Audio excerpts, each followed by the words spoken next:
Oh, wait,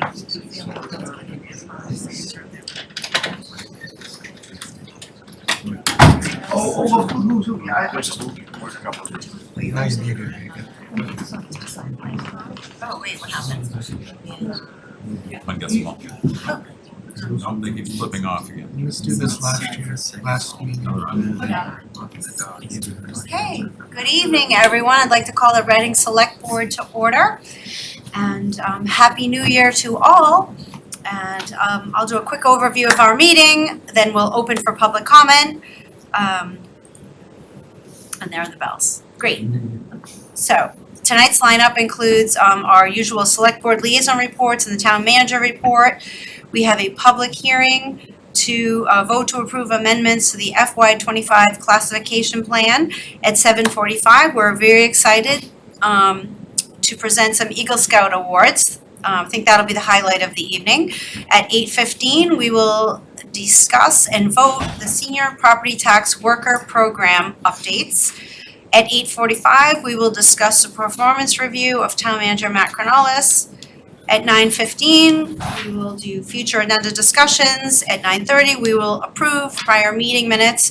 At 9:45, 10, and 10:15, we have 3 executive section items, all of which, if were held as a discussion in open session, may have a detrimental effect on the town's litigating position. It looks like we will not be returning to open session after our executive sessions. And those items are: number 1, discussion of strategy for pending lawsuit by the town against Delphi Construction, Inc. Discuss litigation strategy with respect to Davenport versus the town of Reading.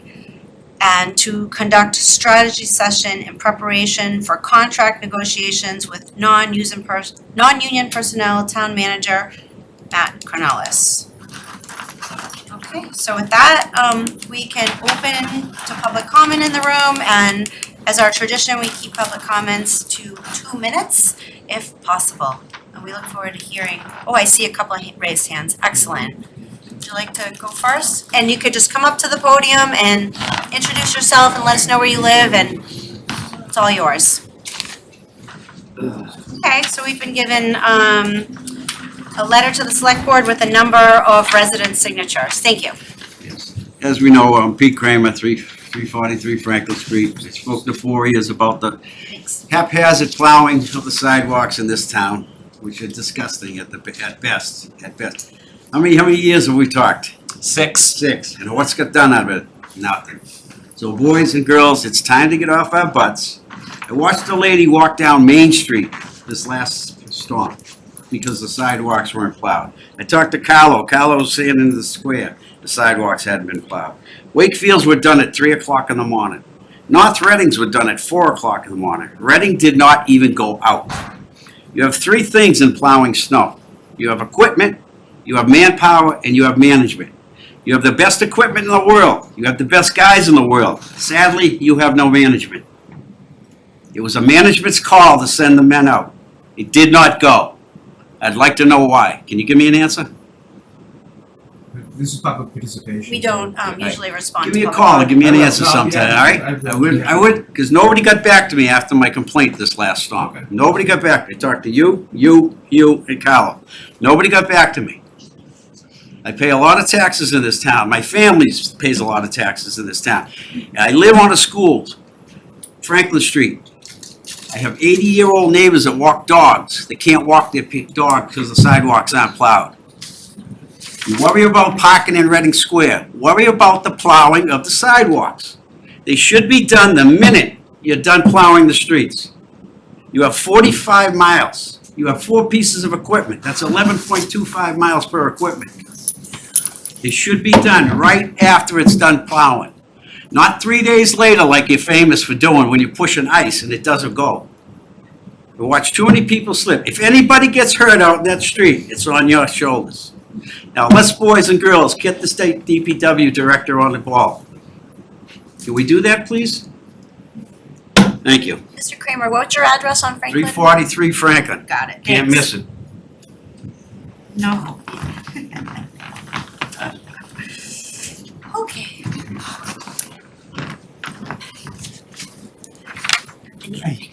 Hello. Hello. So, Tom Gattadaro from Vine Street, great, you signed in. Welcome, Yes. thank you. and we have 3 or 4 people to speak after me. Yep, I saw the hands, yep, Okay, so thank you. I have handouts, if that would be okay? Sure. And I have presentation that's already been it's been talked about, and if you say it's okay, they can. Sure. Thanks. Thanks. Do you want to leave one for Carlo too? We are expecting him. Okay. Great, thank you.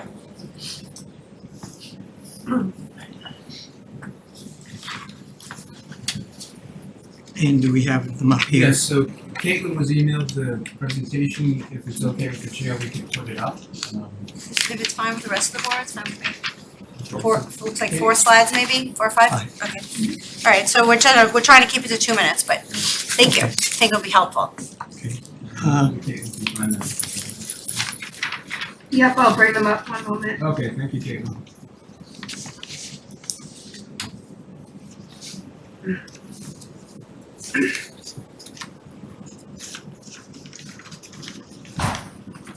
Well, while she's doing that, I can say, this is about the MBTA's proposed new siding down near Vine Street. It's supposed to be 4,500 feet long to turn a train around. And just for people that aren't that familiar with trains, turning a train around isn't like a car. You don't do a U-turn. You just go from the front of the train to the back of the train, and then the back becomes the front. They have controls at each end. So it's 5-10 minutes tops. And then the T is talking about parking with the engines idling on the siding for an hour. And they claim that they can't afford the 10 minutes of turnaround time because our proposal would add 1 extra turnaround. So it would be 10 more minutes, and they're talking about idling for an hour. And we have an option, which is an existing siding near the DPW. This first slide is the proposed siding in yellow going from Woburn Street to Willow Street, just short of Willow Street. And these are, the schools would be in that area, wetlands would be in that area, and Tannerville is in that area. Hey, could we have number 2?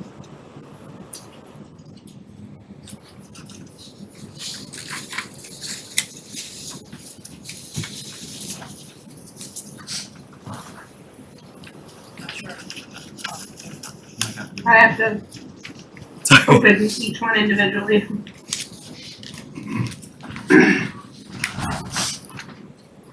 Okay, this is the siding that already exists down near DPW. It's roughly the same size as the one that they want to install. And it's, as you can see, it's all industrial area and a small bit of wetland down at near the end. It starts near Walgreens and it ends at Wakefield Subaru. So there's plenty of room to accomplish what they want to do. And it's an existing siding. And could we have the next one?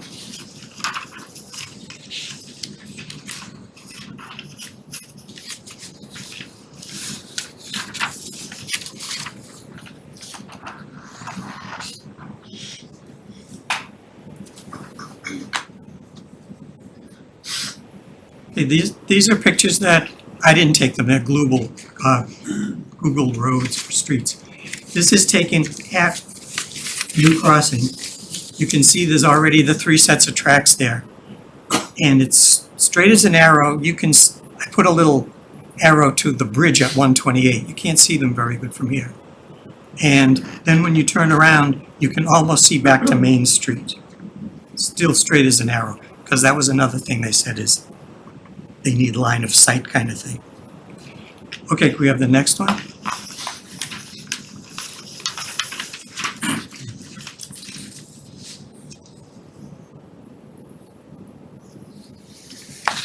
This is an aerial view of the siding. You can see that is the entire siding. So up to the left, you can see Walgreens and the back entrance to, that's Ash Street going straight up and down. And then there's the train tracks to 128, and Wakefield Subaru is down on the right. And it's the entire distance, and it's roughly 4,000 feet of existing siding. Can we have the next one?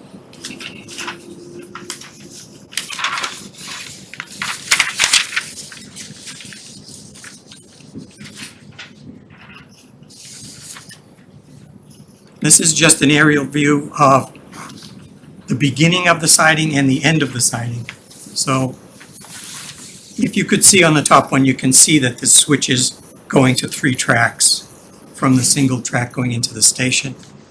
And on the lower one, you can see that there's 3 tracks going into a switching network headed back towards Boston. Is there one more? Or was that the last one? That's all I have. Okay, so that's just an introduction to what's coming up. Yeah. Okay, thank you. Thank you very Thank you very much. Oh,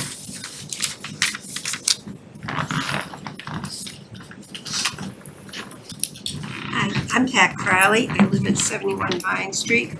I've been a Reading resident for 45 years and a commuter for 40. And a granddaughter of a train conductor. I love trains. And I'm in support of having more trains, faster trains, but not this one. Like total opposition to this one. And I just want to clarify, when Tom was talking siding, he uses technical terms. It's tracks. So it's adding 4,500 square feet of tracks versus on the residential part. This came to us as a conservation issue, and truthfully, it's more than a conservation issue, it's a town issue. This is something that the MBTA has put out as being in their jurisdiction to do. There's an exception to that. It's not essential government function. It's an add-on. It's nice to have. When I used to commute, we had express trains. We had other means going from Reading to Wakefield. We flew right in. You don't have to disrupt those 80-unit people living at Tannerville, disabled, elderly, with trains that will be sitting there. And the MBTA has now changed their tune. First, they told us 2 weeks ago they'd be sitting there for 15 minutes. Now they're saying an hour.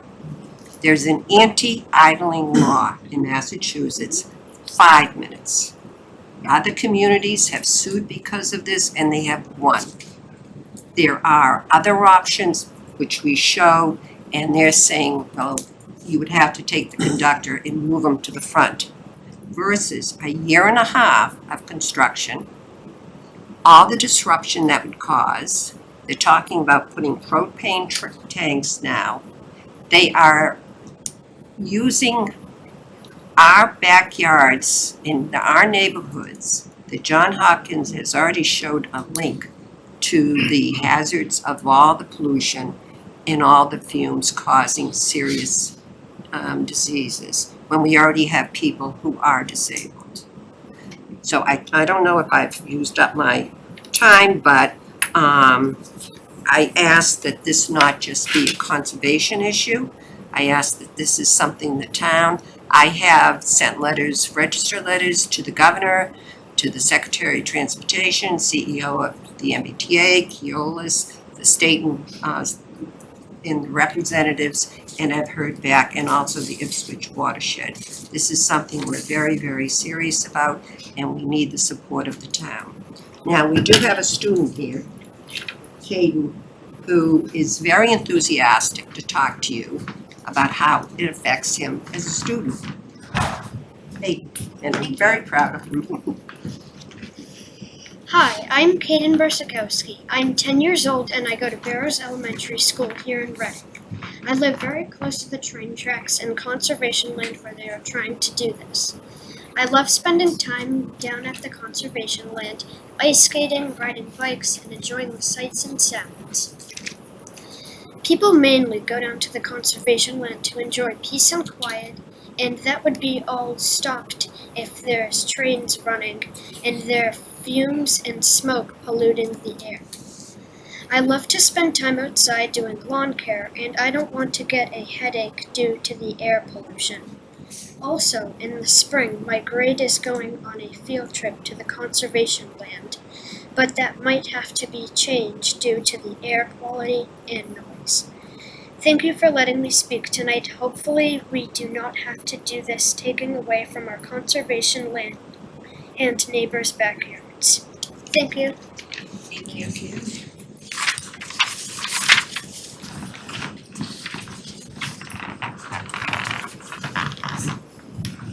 Hi, my name is Patty McGrath, and I live at 76 Vine Street. My husband and I have lived in Reading for 46 years. I was a teacher in Reading for many years. I'm here because of my concerns over the attempts of the MBTA to expand into our neighborhood. The implications are so many, but I wish to speak about the health concerns for the hundreds who live in this area. My husband and others nearby are currently battling Parkinson's disease. This disease has no cure, and it is a daily struggle for those with it. The impact of air pollution, exposure to fuels and diesel and de-icing, and constant noise are compromised immune systems are well documented, the effects they have. Unfortunately, in our neighborhood, we also have several neighbors, children and adults, who are living with various types of cancer. Many have been through long treatments, surgeries, and live in a fragile state. Many more suffer from asthma and other respiratory illnesses. This attempt to put in more tracks amidst our neighborhood would have no positive impact as we see it. It could, in fact, threaten the health of our community. If, in fact, there is a real need to have a layover area, why not put it in a location that is industrial and already exists? The area from the train station northwest abuts senior housing, 2 schools, playing fields, and conservation land with an aquifer that was recently improved greatly at a great expense and time. And there are many homes in this area.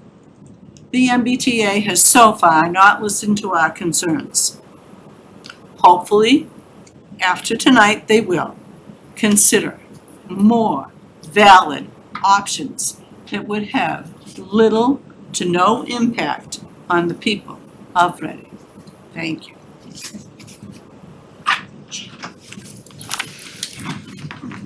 My turn. First, thank you for letting me talk. Oh, excuse me, did you have a chance to sign in? Could you just tell us who you are, where you live? I'm Jim Riley, and I'm signed in. 87 Hancock, gotcha. Yes, I am. Thank you. Jim Riley, 87 Hancock. Thank you. I've lived in this town 60 years or more. I was notified by the Conservation Commission by a hand-delivered letter that the MBTA was going to do the second rail turnback track. When I heard that, I attended the local meetings and gave my piece. My house borders the single rail now that goes from up to Lawrence, but it also borders the linear Thielen Bird Reserve, and that's the only reason I was notified. Nobody else was notified if they're run beside the track. That itself is wrong.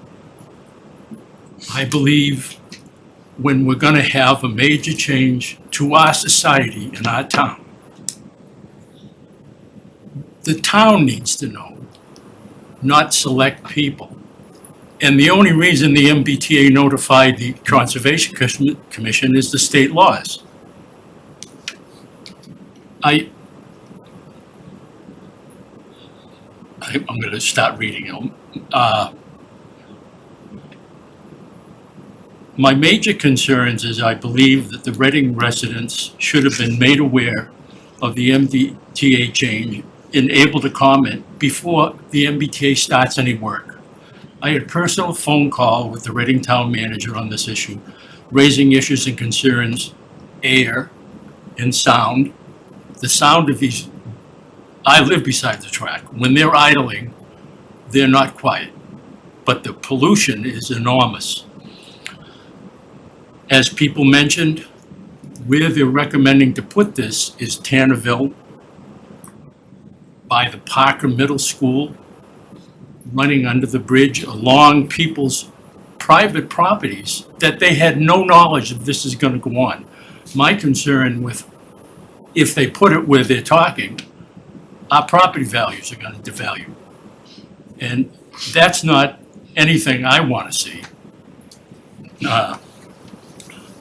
I wrote a letter to the town manager and the chief executive officer, could you pass them?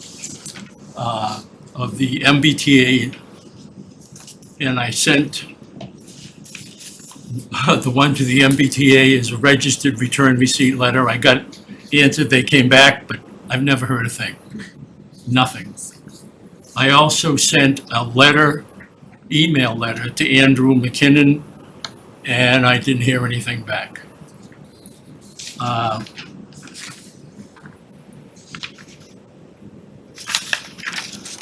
almost done.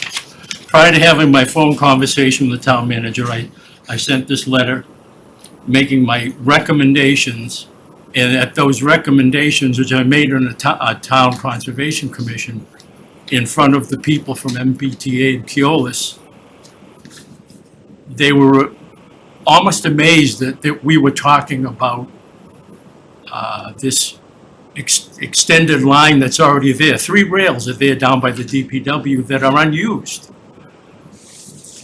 It's almost as, and one of the concerns they raised, I'm not sure if people have seen it, but the MBTA came back with points of subject that said, one of the concerns is it's going to take trains 10 minutes longer to turn around if they went into the area by the DPW, because the engineers have to walk back and forth on the train twice to get where they want to go.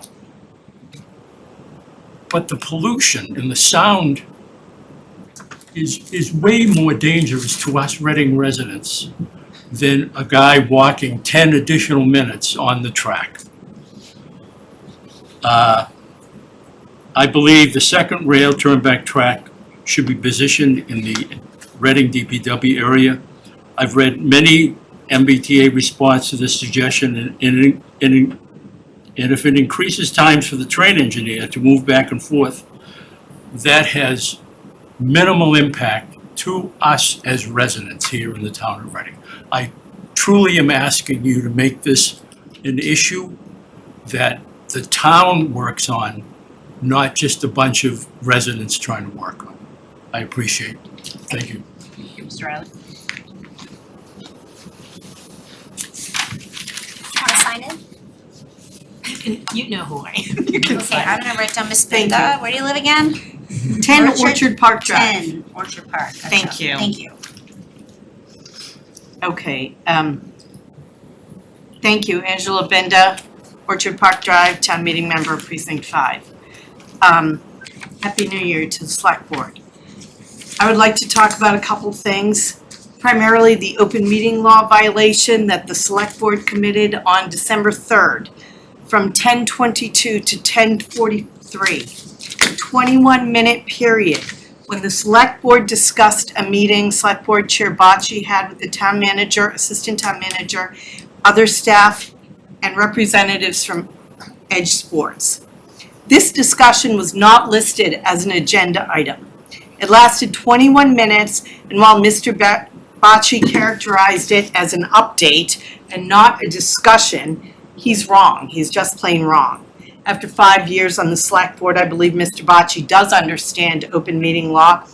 He's just not concerned with it. Let me repeat, I don't think he's concerned with it. He doesn't care about transparency. He cares about his own personal interest. At the December 3rd Select Board meeting, Mr. Bocci stated that he had an update, not in the agenda, not a discussion member. he failed to give this update during his own report. Mr. Bocci stated, and I'm concerned about the content of the discussion, that he met with the town manager, assistant town manager, the OPM for Recal, and Edge Sports to see if they were interested in the Recal project, and they were not. They responded that they might be interested in another project, however. Mr. Bocci should have stopped there, but he did not. Edge Sports said that they might be interested in a public-private partnership sports complex behind the ice arena, and Mr. Bocci, without select board authorization or knowledge, reached out to Mr. McFadden, the representative for the ice arena. Mr. Bocci stated that Edge Sports is going to look into feasibility for a field house. He was not authorized to do that. Having served as a member of the Simons Way Exploratory Committee and the vice chair of the Recreation Committee, I can say that this was not a priority for the town, although Mr. Bocci stated that these two projects were separate and that his field house would not impact the senior center for active living. In what world might that actually occur? A second building project, which has not been vetted at all, down the street from Killam School construction. I believe that Mr. Bocci used a recalc as a pretext to speak to Edge Sports. As Mr. Bocci stated, that the meeting was just an exploratory meeting to see if they were interested, and they are. Mr. Bocci further stated that we discussed that we would issue an RFI or RFP when time comes, so we're not limiting ourselves to just Edge Sports. He further discussed allowing the ice arena to use senior center parking should it be built.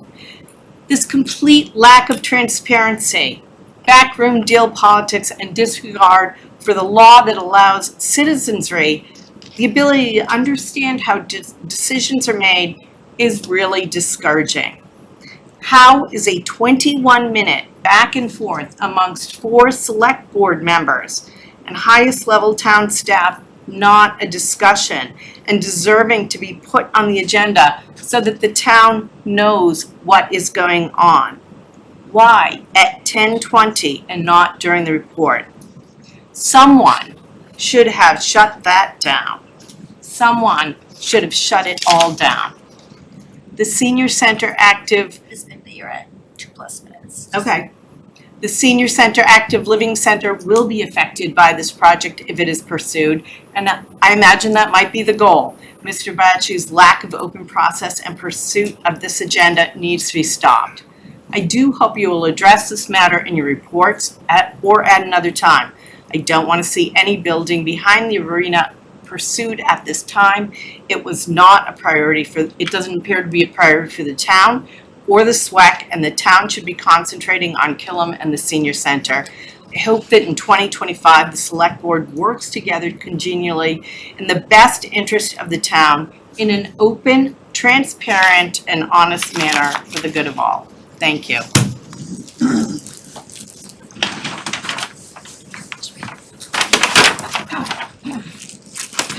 Nancy Dr. Pearl Street, Precinct 1, town meeting member. In reading the agenda items, I'm reminded that no matter how long you live with someone, the first year of marriage can be tough. And I wanted to actually make a comment because what I was the most impressed by is the comments of people who work the most with the town manager, and that is the town employees. And I was actually incredibly pleased to hear how staff morale has been increased and stabilized. So with that in mind, the first anniversary is paper.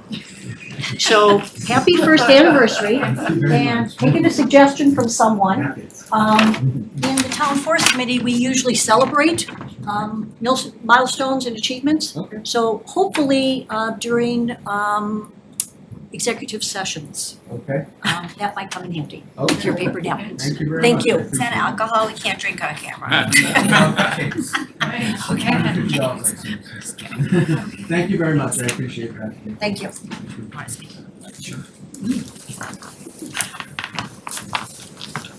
Good evening, everyone, select board members, town manager, Patrick Ellis. I just wanted to thank the people that showed up for Vine Street and talk about this MBTA turnaround track. And just let you know that the Conservation Commission can't address health issues.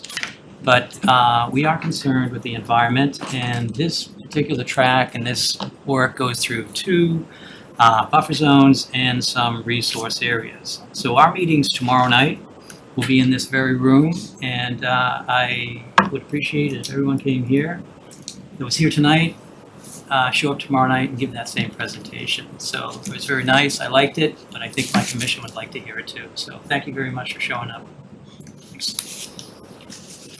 Got everybody in the room? Caitlin, is there anyone online who'd like to participate in public comment? There is no one raising their hand, no? Okay, thank you. And I'll just say I was remiss, tonight's meeting is being broadcast by RCTV Studios on Verizon 31, Comcast 9. Or I should say Verizon 33 and Comcast 22 for government meetings. Thank you. Okay, all right. Select board liaison reports and town manager report. Would anybody like to go first? Just want to say, thank you, everyone. We will have about 100 people hopefully coming. Okay, might need a bigger room. Okay. Thanks for the warning. Thanks for your time.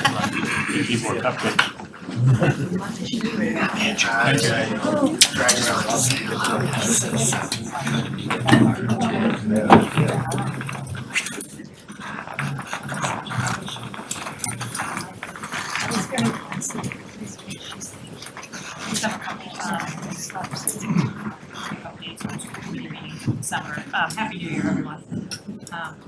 So at the December 5th school committee meeting, I wanted to say congratulations to the Reading cross country team. They won states for the first time in 50 years. So I think that was a great achievement for them. There was also a discussion on the professional learning for the staff at the high school at that meeting.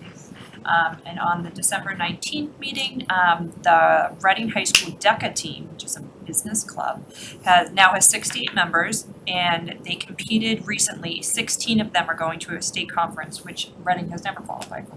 So I thought those were 2 big achievements for the high school. Thanks, Karen. Happy New Year. Unless you're Larry David, it's past the deadline to say Happy New Year to people. So, the biggest thing I think from last year was the Killam School Building Committee met and finalized the energy.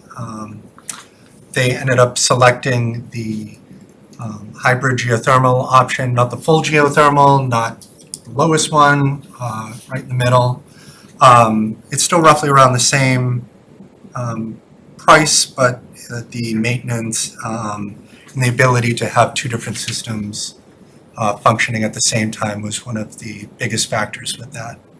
And then at an upcoming, towards the end of the month meeting, the biggest thing that everybody has been waiting for is the actual price on the project. So that's slated to be discussed at that. I don't want to take away the shine from the chair of the Killam meeting, but the number is well under what we thought it was going to be. And I'll leave that for her to end up saying what it was. So that's good news for everything. And I think that's pretty much it. Nothing else other than Killam, and I'm sure there's other stuff I'm forgetting, but it's been a month, so. Could I ask you to take back to that committee, there's a section on the website for FAQs for this project, still like a big empty section. Maybe the committee in the new year could start thinking about I think they had a meeting last week or something, Matt, right? Are you talking about the town website or the Killam? No, the Talking about the Killam. Killam website. I think there was So a months ago, we decided, and feedback has been given about specific FAQs, but it's still empty. I think there was a communication meeting. And I could take that back to the committee too as well. Yep. Thanks for the update. Thanks, Karen. So again, Happy New Year to everybody. That's the biggest highlight of all the activities. Recal did have a community meeting on Tuesday, December 17th. Probably, somewhere 60 to 100 people probably came to the meeting, and board members attended, which was great. Thank you for joining that. A good open discussion of what's going on, what the plans are at this point. The project is moving forward in terms of developing design ideas and bringing forward what are going to be the schematic designs, which would be required to do the cost estimates. The timing is hoping to be ready to share with the community, I think, very end of Feb. Is that, I'm looking at Jen and I'm looking at Jane. Yeah. Very end of Feb. Thank you. To be able to share more information on costs and plans and activities, to have a series of community meetings that would follow that, and then to have the opportunity to bring forward to town meeting somewhere in the spring timeframe. Whether it's specifically April town meeting or not is, I think, still a little bit to be determined. It was a good meeting. There were a lot of good questions that were raised, differing opinions on things, which was great to hear, and to get the input and to listen to where people are most concerned. There were a lot of folks that would qualify to be 60 plus, and others that weren't necessarily 60 plus, but I can't tell which ones they were. But it was a really good opportunity to get the discussion going again. We had kind of had a slowdown with the summer while we were waiting to hire the owner's project manager. Now it's back on track, and looking forward to, now that we're in January, February doesn't seem so far off, does it? So we'll be getting going on that, and that's really the only update I have. Good one. Oh, I should do one other, which is, we had very successful holiday activities, but I guess that actually was that before our last meeting? I think the menorah lighting was after. No, it was the 8th, it was my daughter's birthday. Thank you, thank you. Very successful activity on the common. A lot of folks came out. Yeah. Wasn't too cold, wasn't rainy It or wasn't, snowy. did the weather cooperate this year for that one, so that was a good event. Yeah, it was very nice. So thank you. Thank you. I concur. I was able to attend the Recal meeting. It was a full house, lots of enthusiasm, and very well done by the architects. Thanks, and the owner's project manager. I was also able to attend a Trails Committee meeting that Chuck facilitated. I don't know if he's still here. And I'm actually really wanted to communicate to people what great work the Trails Committee is doing, and to make sure that everyone understands that we owe a debt of gratitude to Bob and Diane Weigel for an extremely generous donation, which will underwrite the extensive trail work and that needs to be done for current trails, future trails. I believe the number was $100,000, is that correct? Yes. Thank you. That's an amazingly generous donation. We are thrilled. If anybody else wants to top that, that's cool too, but you know, thank you. We're so lucky to have these hardworking volunteers and generous residents that are willing. They understand the importance of our open space. It's one of the things Reading is known about, and we're desperately in need of resources to maintain them appropriately, safely, and to the standards of the Conservation Commission too. So that's very, very exciting. And I did see that the RMLD, they have a charge for the climate law as well to have green energy, and they did invite all of the legislative team to join them so they could update them, and they were all attended. So in terms of us moving forward to our climate goals, I'd like to see that happening and wanted to communicate that was happening. So that's all I have. Okay, Matt, your turn. Yeah, so thank you. Happy New Year to everybody as well. And I was at the Killam meeting that was discussed, and also the Recalc open house that was discussed, and the menorah lighting, so I wanted to second all that, and that was great, and the generous gift that was given to us, that doesn't happen very often, and we really want to extend a thank you for that gift, $100,000. So, just a couple brief updates. The Reading Coalition is sponsoring a mental health first aid training beginning February 4th. I think there's 5 or 6 sessions that last through March 4th, and they'll be at the Reading Public Library. I've heard this training is excellent. You can go to the website to sign up, so that's a great resource we have in town. I wanted to give a shout out to DPW employee Paul Lefebvre, who is retiring after 37 years of service to the town.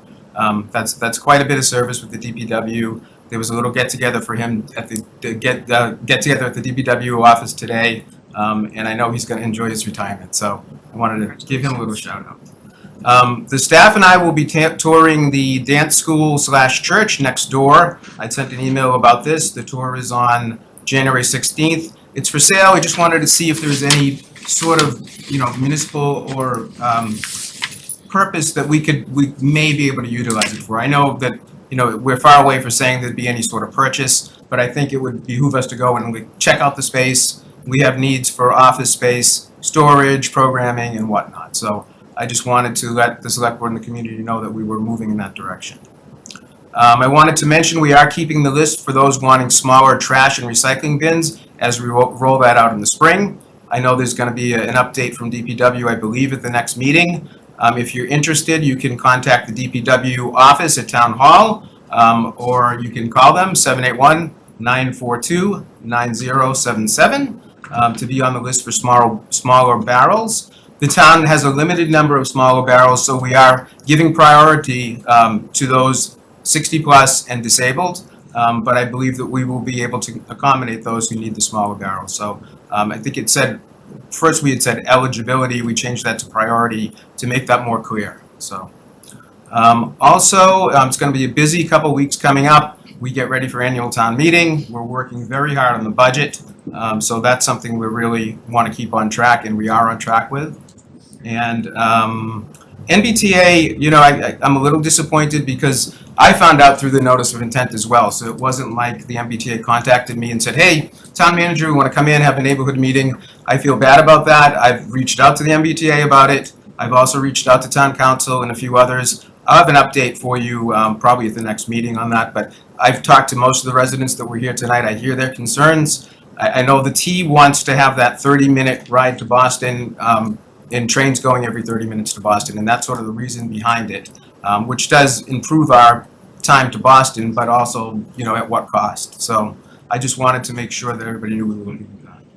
And give a shout out to the Town Manager Minute newsletter as well. Excellent source of community information. I forget half the stuff I want to say during my report, so that's always there, and sign up for that if you don't already. There's a link on the town website. So that is a report. Thank you very much. Can I just, when is the actual vote on the MBTA thing?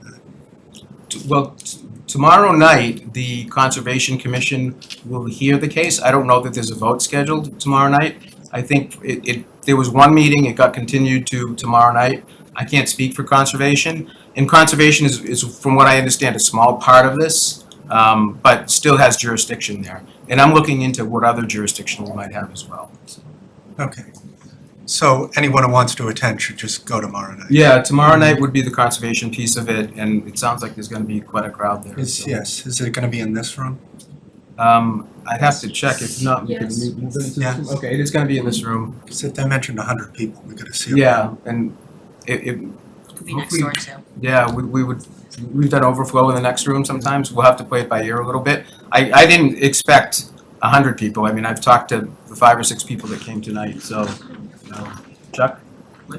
Did you have something, or no? No, I just came back in. So I'm Chuck coming in, and I'm talking conservation, so I didn't want to, step in his boots, but. Chris, I appreciate that, because I was already wondering whether at our future agenda items, we need to talk about what our next steps are in Yeah, the process, so if we could take that up then, that'd be great. Yeah, All right. it wasn't on the agenda tonight, because Yeah, it just sort of of broke. course, so we don't wanna break any open meeting law. Yes. Can I just ask, Chuck, are you voting on that tomorrow night? Is it on your agenda to vote on the MBTA track tomorrow night? Sorry, I'm just the administrator, so the Conservation Commission votes and they can do anything they want. I don't expect a vote tomorrow night. We had a good pre-meeting discussion, and we're gonna ask for a site visit. And we weren't satisfied with the letter that we got back. It seemed to be lacking details. So I think that's what we're gonna be concentrated on, plus there was some good testimony here tonight that needs to be discussed. So I think it'll at least go another meeting, and hopefully that will give time for everything else to kind of catch up. That'll start at 7. So our meeting starts at 7, but this is the third item on the agenda, so I expect it to be at closer to 8 o'clock for when 0 Vine Street is the MBTA meeting.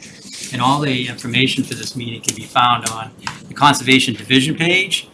And if you have any problems, just reach out to me, Chuck Tironi, the Conservation Administrator, and I can send you anything you want, or give me a call, and we'll work it out that way. So whatever's needed. Do we expect the MBTA representative to be there? Yes, they're well aware of what's been happening, and they have called me a couple of times, and they're going to have their representatives there. They had at least 4 at the last meeting, and so it was MBTA, it was Keolis, it was some others, engineer that they brought for other questions. So they're going to answer all the questions, and they'll have enough staff there to, I guess, satisfy most of the questions tomorrow night. Another question. Do we know, what do they need to proceed? In other words, are they able to proceed without anything happening from conservation or the town, or No, they is it need, something that has to happen before they can proceed? yeah, so they need to have conservation order of conditions. So we did ask them, in our zone, we talk about the environment. So we reached out and said, are there any other environmental permits you need for this project? And the answer was no. They're only looking for Reading's approval from their Conservation Commission for where this project is currently proposed. I just wanna be careful not violate open meeting law, but I have lots of questions, so, I know. okay. Well, we could ask them tomorrow and all as well. Yeah. Okay, So it's a hybrid meeting, so you can come to this room or you can sign in and be on the Zoom. All right, so we're not posted, so, okay, all right. I just had, non-related to that. Okay. Speaking of open meeting law though, did the board receive an open meeting law complaint that should have been forwarded to us? Because I didn't see anything, so I Not don't to know. my knowledge, but sometimes that comes to the town clerk, no? No. Thanks. Thank you. Okay. Thank you. Yeah. Right. Okay, we're good. Okay, next, public hearing, vote to approve amendments to the FY25 classification plan. So do we have a motion? Yep. Ms. Mark, did you have a question? I was wondering if there is a motion to open the hearing, excuse me. Yes. Well, I have the notice first. Yep, that too. Thank you. To the inhabitants of the town of Reading, please take notice that the Select Board of the town of Reading will hold a public hearing on January 7, 2025 at 7 p.m. in the Select Board meeting room, 16 Lowell Street, Reading, Massachusetts, and remotely via Zoom to approve amendments to the FY25 classification plan. A copy of the proposed documents regarding this topic will be in the Select Board packet on the website at www.readingma.gov. All interested parties are invited to attend the hearing or may submit their comments in writing or by email prior to townmanager@readingma.gov by order of Matthew A. Cornelis Esquire, Town Manager.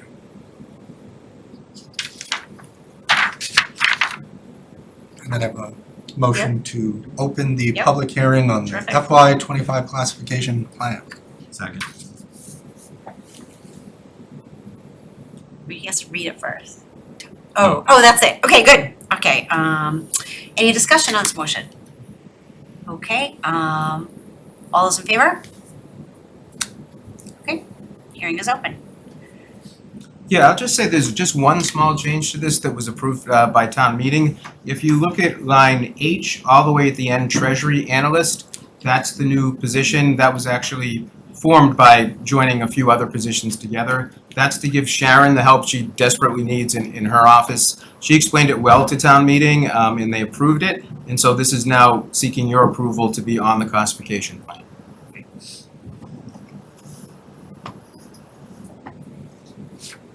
Yes. So what we see is what's proposed. Are there changes that are made here other than what you just mentioned? That's it. That's Just the treasury Just, that's the only So change, yeah. that's the only change. Yes, that's the only change. Sorry, that's the only change that we're approving. Everything else was as is. Yes, I'm sorry. Everything else was as is before. This is the way it looks with the new position on it. Oh, mine says conservation.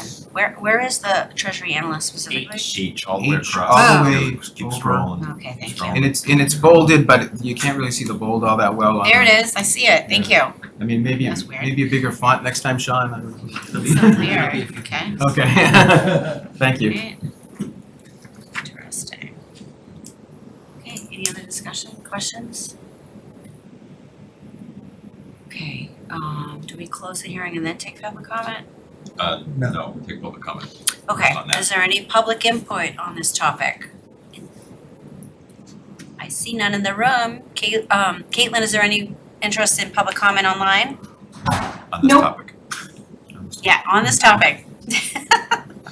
Class, Nope, updated none. class, okay. Okay, I guess we take a motion. Yep, move to close the public hearing on the FY25 classification plan. Second. Any discussion? All those in favor? Okay, closing the hearing. So do we have a motion? Yep, move to approve the amendments to the FY25 classification plan. Second? Any discussion? None appearing. All those in favor? Okay, 4-0. Thank you. Thank you.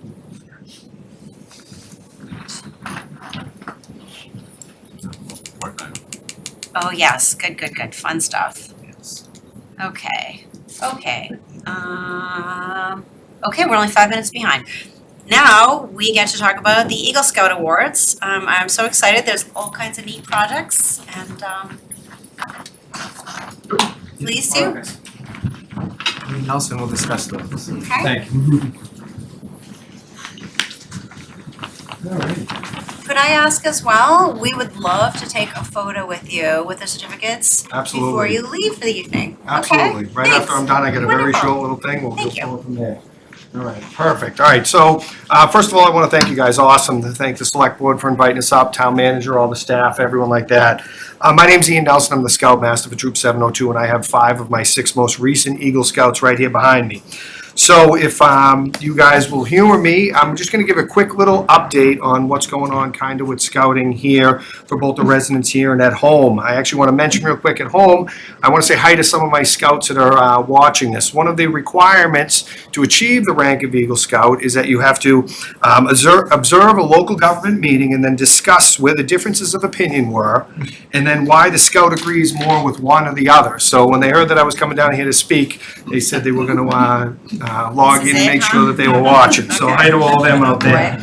All right, so Scouting America's Troop 702, we're in our 110th year of service for the youth of Reading, and we're going strong. We currently have 57 total scouts, 40 boys and 17 girls, and that's just at the troop level. There's a whole mess of cubbies as well, scattered throughout the elementary schools that hopefully will be moving up into the troop at some point soon. We continue to meet every Thursday night, 7:02, right across the street at Old South Church. Whenever Reading Public Schools held classes, we hold a troop meeting that night. That's a tradition that is way before me. We do monthly trips, we do summer camps, all the things you think of. We volunteer as much as we can. We've also really started taking to these high adventure trips, yearly high adventure trips, which allows the high school age scouts to go out and really explore the wilderness. This year in the summer, they're going to be sending 24 scouts down. We're going to be sending 24 scouts down to Sea Base, which is in the Florida Keys. I got to take a moment to say some thanks to some people. Throughout the scouting year, we bump into all types of both volunteers and staff employees here for the town of Reading, and I can't tell you how awesome they all are. Taken right from the mission statement of Scouting America, one of the goals is to help raise self-fulfilled individuals that play a constructive role in society. And when I tell you that both the staff, the volunteers, and all that stuff, they all do their part in attaining that goal whenever we bump into them. It's wonderful. The town's always so supportive of us. A couple I want to actually mention by name. Bill Sullivan, he's the chair of the Town Forest Committee. Kathy Kelly of Trails Committee. They're always so helpful. They always work as beneficiaries for our Eagle Scouts. Town employees, Jeff Cummings, he's the director of the DPW Highway. He's awesome. He's always got our back. Recently, Aaron Overberg of Forestry, their foreman down there. He's done us a couple favors. And of course, Will Valeri, the Veteran Service Officer. He's just great. But they're all great. I could go on and on. I am going to take a quick moment. A big thing did happen after since 1915, we were chartered across the street with Old South Church. A few years ago, due to some pending lawsuits and things like that along that lines, the United Methodist Church, they weren't going to be able to charter us anymore. Every troop has a charter org rep. That's somebody who sponsors us, supports us, and goes along those lines. So the United Methodist Church, not just this one, the regional one, they decided that they weren't going to be chartering Troop Scouts anymore. So Steve Goodfellow, who's our adult committee chair. He led a very extensive search. We were able to interact with multiple organizations throughout here in town looking for a charter org route to take us on. After a vote after a long process that Steve headlined, and after a vote in which both the adult committee and the leadership of the Scouts took, I'm happy to say that Reading Rifle and Revolver has stepped up to the plate and willing to charter us as a representation. Bob Ward, their president, his whole e-board has been wonderful. We're excited to move forward with them on what's going forward. I did pull right off their website. They have a wonderful youth program. And right off that, it says the Reading Rifle and Revolver Club Youth Program are dedicated to the respect for the safe handling of firearms, but also instilling patriotism and discipline youth participants. They have a history, including a couple of Olympiads that have come out of their programs down there. So they have some work with youth before. It was one of the reasons. So we're very excited to work with Bob Ward and his team down there. However, and I got this on my notes, we get to have our cake and we get to eat it too. So Pastor Jean Wook over at the at the United Methodist Church, as well as the trustees at Old South, they continue to support us, and we're pledged to keep supporting them. We're signing agreements with them. We're still going to be meeting there Thursday nights. As we told people and some of the adults and stuff like that, nothing's changing for Troop 702. We get an extra opportunity. We're still going to be doing the exact same thing. Our neckerchiefs, the line we say is our neckerchiefs aren't changing. We still got the steeple and bell tower of Old South, and nothing's changing over there. All right, so let's get into the reason why we're here, the Eagle Scouts. So first, Jack Nelson. Jack Nelson earned his Eagle rank in June of 2024. In the Wayback Machine of 2020, I'll remind you that's during COVID, he served as our senior patrol leader. Senior patrol leader, we are a scout-run troop. That means this, I think he was 15 at the time, 14 or 15 at the time, he had to run the whole troop. He had 40, 50 people. We were battling COVID. That means we were finally able to get outside a little bit in the middle of the winter, lighting fires in the town forest. Don't worry, Bill Sullivan approved it. Lighting fires in the town forest and doing what we can during that time. During his career, he's gone on tons of trips, some of the big ones, the Florida Sea Base. He went out to New Mexico to Philmont Scout Ranch. So Philmont Scout Ranch, it's kind of a big deal. If anyone who grew up in the scouting knows that in 1938 out in the deserts of New Mexico, there is a place that you can go and hike and explore as a scout. We're now at fourth generations of scouters that head out there and spend a week, 10 days, 12 days right in the backcountry, really learning an awful lot. So Jack was able to go out there and bring back to the troop a whole lot of knowledge and skills that we implement now to this day. So his Eagle Project itself in Bear Meadow Conservation, there was quite a few paths that go over some wet sunken grounds. Well, one of them you get to go over on a nice, safe Trails Committee approved path because Jack fundraised, built, constructed, lugged out the old one and made that all work. All these Eagle projects, they got to, they got to start from the ground up from an idea and work forward from there. A couple other things. Jack graduated class of 24 out of Reading Memorial High School. He's currently attending Springfield College, majoring in athletic training.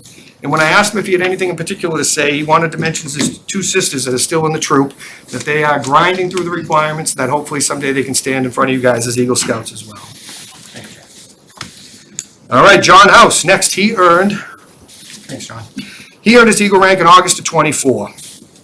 Most recently, he served as a troop guide in both 23, 24. What is a troop guide? That is one of our older scouts that spends all the time with those young scouts, and you can imagine how much of a headache that could be at times. He's the one that teaches them all the skills and signs off on the requirements and make things work. John's also gone out to Philmont Scout Ranch with the troop.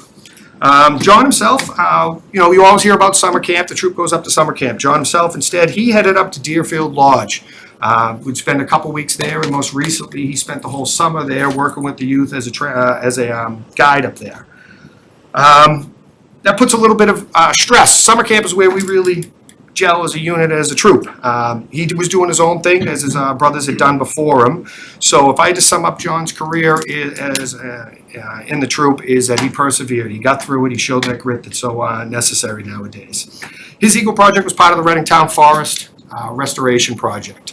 In particular, up on Scrub Hill, which is all the way up, where you overlook and you can see Concord Street. he planted a bunch of mature trees. So not little trees, but big old trees. You had to drag them all up there, make big old holes and put these things in there. That's because you couldn't just put little saplings, because the way the weather whips up over that hill there, it's going to kill everything. So he had the hurdle of getting that all done, working with the town forest committee and the scouts to get those planted, to get the forest up and running again. He's currently a senior at St. John's Prep. He hopes to, in the fall, head towards studying towards a pre-law degree, maybe down in Texas where his brother Tommy is right now. At St. John's, he also plays football, baseball, and he's an accomplished trumpet player. All right, next, Alex Downer. Alex Downer earned his Eagle rank in September of '24. So, we are at Higgins Hall during the quiet months. That's the downstairs of the church over there. Unfortunately, it gets really loud, as you can expect, with 40, 50 kids running around down there. So Alex, along with his mother, they pioneered a new program for the troop. It was nicknamed at the time the Quiet Patrol. And what it is it's an opportunity for scouts who just can't, for whatever reason, handle the craziness of 40 scouts running around playing games in a confined space during those months, and instead had an opportunity to explore the scouting program, experience the scouting program in a smaller environment. So Alex, along with his mother, took that on, head on, and they formed up the Quiet Patrol, and he headed that for a time. And it continues to this day. He's eagled, he's moved on, but they continue to go, and we continue to be able to offer services to all the youth in Reading that want to participate in our program. This project itself, he went up to the Mass Audubon Society and he did a big old raised bed that included some protection from the animals that would go there. It's used as an educational resource for anyone that would visit. Part of the highlight of that is he got to do some charring of some of the construction materials, because you don't want to use any type of preservatives or anything, but instead if you do some charring with literally a flamethrower, you'll get a whole lot more preservation out of all of it. He's currently a junior at Stoneham High, and when I asked him if he wanted to mention anything, we had a wonderful trip out to the islands, the Harbor Islands in Boston, out to George's Island in particular. The interesting part of that is, as wonderful as DCR is allowing us to get out there and use it, the rules are we can't set up until it's dark. We have to be broken down before it's light in the morning, so it's quite a little adventure, but then the scouts get to spend the rest of the day out there. So next is Josh Boren. Josh Boren earned his Eagle rank in October of '24. So we used to have multiple troops here in town. We're down to one troop, 702. He was the SPL. He was the leader of 728 when unfortunately couldn't sustain anymore.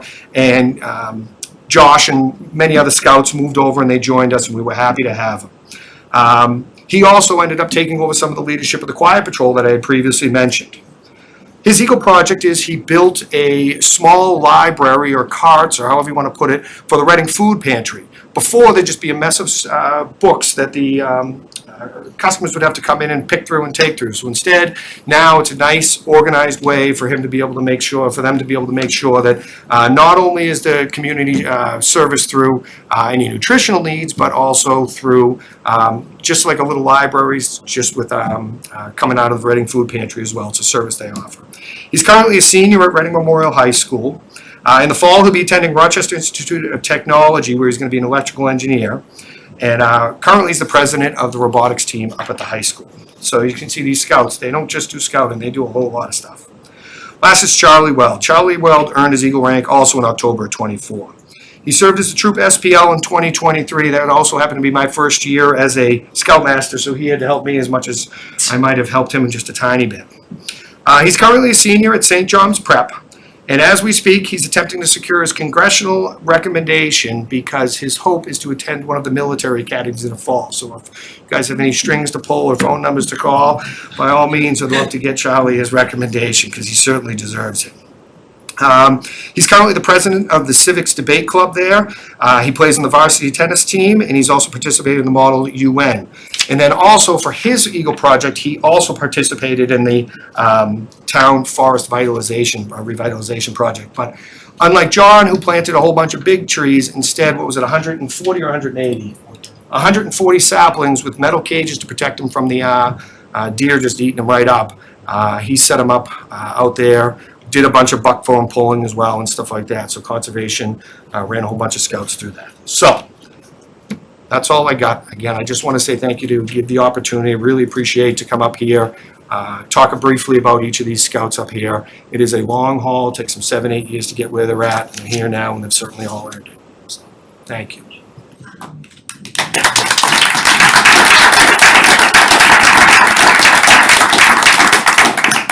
just wanted to ask, because we've talked about what it takes to maintain our open space. And so these are considerable projects. I didn't know if the scouts could share, what the fundraising involved for these. What was the cost? Not only your free organization and labor and all that stuff, but you're buying cages and trees and sapling and wood to be charred.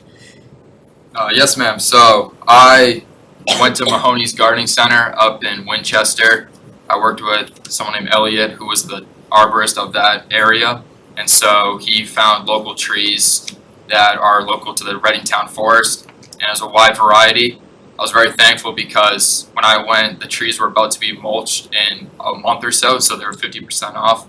So that was definitely a blessing right there.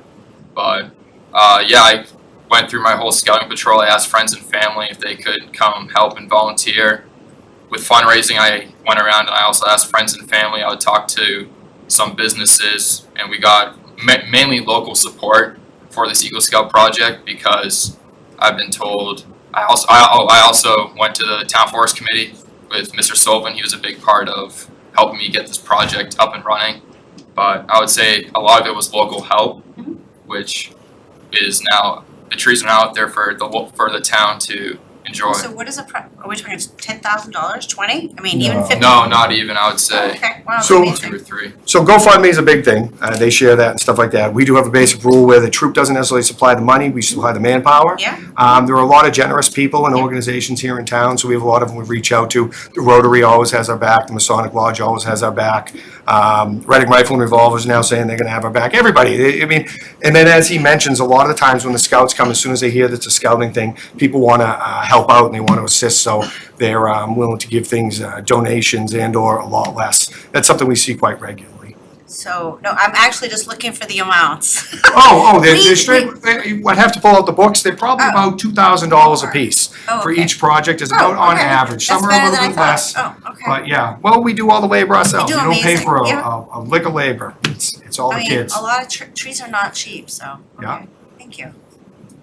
Thank We have a line item where we're trying to support the open space as well. It's not a huge line item, and that's partly my curiosity is just making sure we all understand what things cost. Because we're certainly don't have time to run around and knock on all those doors and get those donations, so thank you. Yep, exactly, thank you. All right, Great job. We have some certificates for you. And they're gonna take a picture with us. Sign up. Yeah, no, we're good.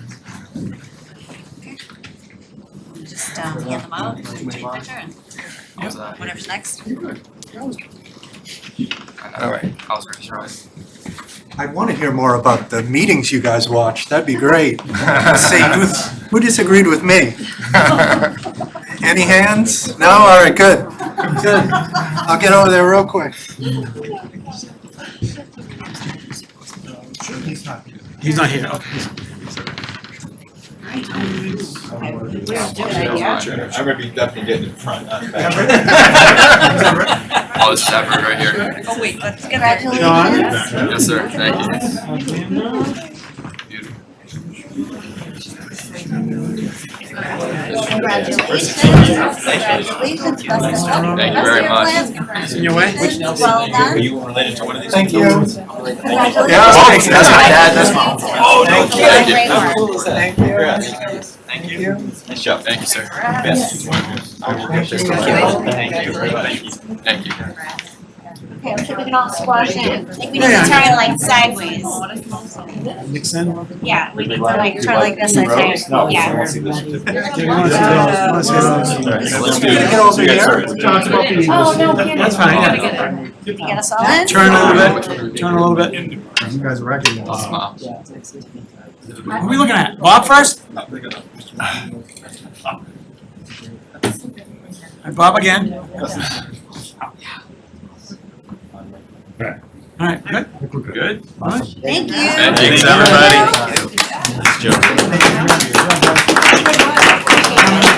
Thank you so much. I appreciate it. Thank you. Thanks so much. Thank you.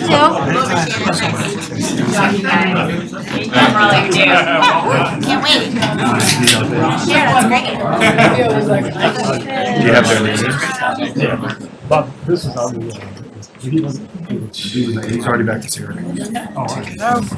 Yeah, so I was taking, you know. So you think you're good? All right, next on our agenda is Senior Property Tax Worker Program presentation and vote on policy amendments. I don't know who's doing that. Yes, so Chris is here. Okay. Janet and Jenna, I believe, are going to give the presentation tonight. All right. Yes.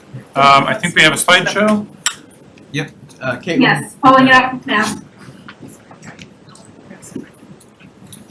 While we're waiting for that to come up, I want to say thank you for having us tonight. I appreciate the select board taking the time to listen tonight.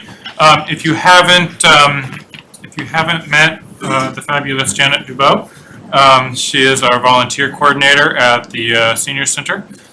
She started just over a year ago, and she has done an amazing job.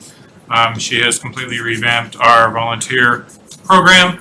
She has really grown it in such a short period of time, and she has done some amazing work and built a lot of good relationships with different organizations and people in the community. So I want to say thank you to Jesus for that. And I think we are ready. So we're here tonight for the Town of Reading Property Tax Work-Off Abatement Program proposal. The goal, this program encourages seniors and veteran taxpayers to volunteer for the town of Reading, earning a reduction in their property tax bill, designed to assist seniors over 60 with their annual property tax. The initiative not only addresses financial needs, but also enhances the involvement of local elders and veterans in municipal government, leveraging their valuable skills and knowledge. Next slide. The current existing program that we have been following, as you can see, current age requirements were 62, 65, 70. Current income caps for a single person was $47,150, and for a married couple, if you were married, $53,900. Wages, they could work up to 125 hours at $8 an hour for a total of $1,000 off their tax bill. We've had positions available, 30 for seniors only, no opportunities for veterans, only one. As of lately, coming out of COVID, we've only had one position filled lately. Funding sources cited from April 2007. Total program funding was $15,750. 10,500 contributions from the town, 5,250 contributions from the Burbank Fund from the Council on Aging. What we are proposing and what we have been working on is the age requirement would be 60 plus. Sorry, next slide. Income guidelines. We would increase the income guidelines. So we would be looking at $75,300 for single individuals that reside in Reading, and then $102,000 for married couples filing a joint return. The guidelines were selected following a peer review of surrounding communities and discussions with key town officials, including guidelines based on the 500% of the 2024 federal poverty levels. And then the big thing would be to increase the hourly wage from $8 up to $15 an hour. We are proposing a number of volunteer opportunities would be to start off with for the next year would be 10 positions. So it would be 10 positions. They could work up to 100 hours for a total deduction off the tax bill of $1,500. Program timeline, official program launch would be roughly January 2025, this month. Accept applications February 1st through March 1st. Notified of positions April 30th. Service would be from July 1st, 2025 to June 30th, 2026. The taxpayer's actual tax bill should only show a credit for the amount of earned net of any federal withholdings. Eligibility, 60 plus. Applicants should be able to verify household income of no more than 75,300 for single, 102,000 for married couple. Filing a joint return. Own and occupy property, principal residence in Reading. Only one tax credit per family per calendar year would be allowed. Be current with property tax, water, sewer payments. Complete the application and provide necessary income verification. Possesses an identify employable skills. Complete a query check and provide references if required by the worksite. Be interviewed for job placement by senior center staff and potential supervisors. Documents would be complete an application, ID such as driver's license, copy of property tax bill, complete a query, proof of income. Next slide. And then again, compensation, $15 an hour. Participants will receive an abatement for up to 100 hours of service. Any hours worked beyond 100 hours cannot be accumulated for the program, so we stop at 100 hours. So they can get a total of $1,500 off their bill. Participants are entitled to no town employee benefits. Maximum amount of abatement is $1,500 per person. Hours of service include 100 hours of service for $1,500. Payment will be made via an abatement on the tax bills the following year. A paycheck will not be issued to the program participants. The town will issue a W-2 form for federal income tax purposes and a statement of credit to all participants. Next slide. A job placement. No applicant is guaranteed a position. Individuals will be chosen based on the best match between the applicant's qualifications and the skill required for each job. Applicants will be interviewed by senior center staff and department supervisors such of the position for which they will be placed. If there are more applicants than openings, a lottery system will be used to fill positions. To keep it fair, there will be a 2-week probationary period to assess the appropriateness of the placement. Program participants may not work for relatives who are town employees, and participants must reapply every year if they want to continue. That is the overview of the old system and the new system. What we're looking at is we are increasing the amount hourly.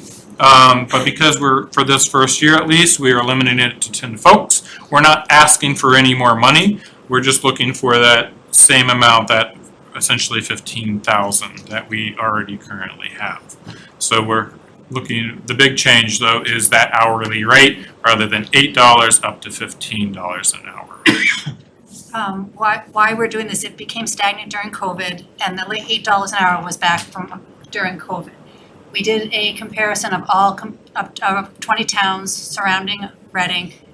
All of the towns are paying minimum wage. And what we want to do is we reached out to all the department heads in the town. We have interest from the DPW, the school department, Pleasant Street Center, town clerk, and the Department of Equity in placing seniors. And we will be holding on February 5th with the town assessor a lunch and learn at the senior center, so to educate all the seniors about the availability of this program. So we've done a really good job, or I shouldn't say we, but really Janet has done a really good job. She has reached out to all departments within the town to let them know and be aware of the program again and what it involves.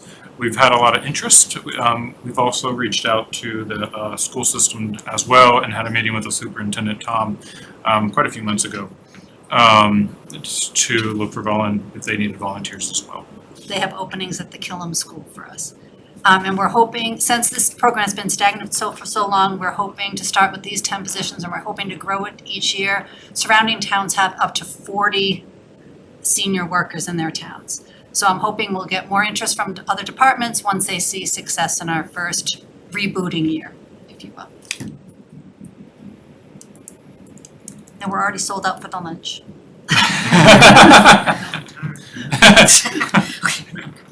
Questions? Sure. So yeah, it's this looks great. Those numbers are awful. So nice. I agree with your proposals. it's, my comments are, it's a shame since it's an abatement program that it has to be a W-2 type of tax things.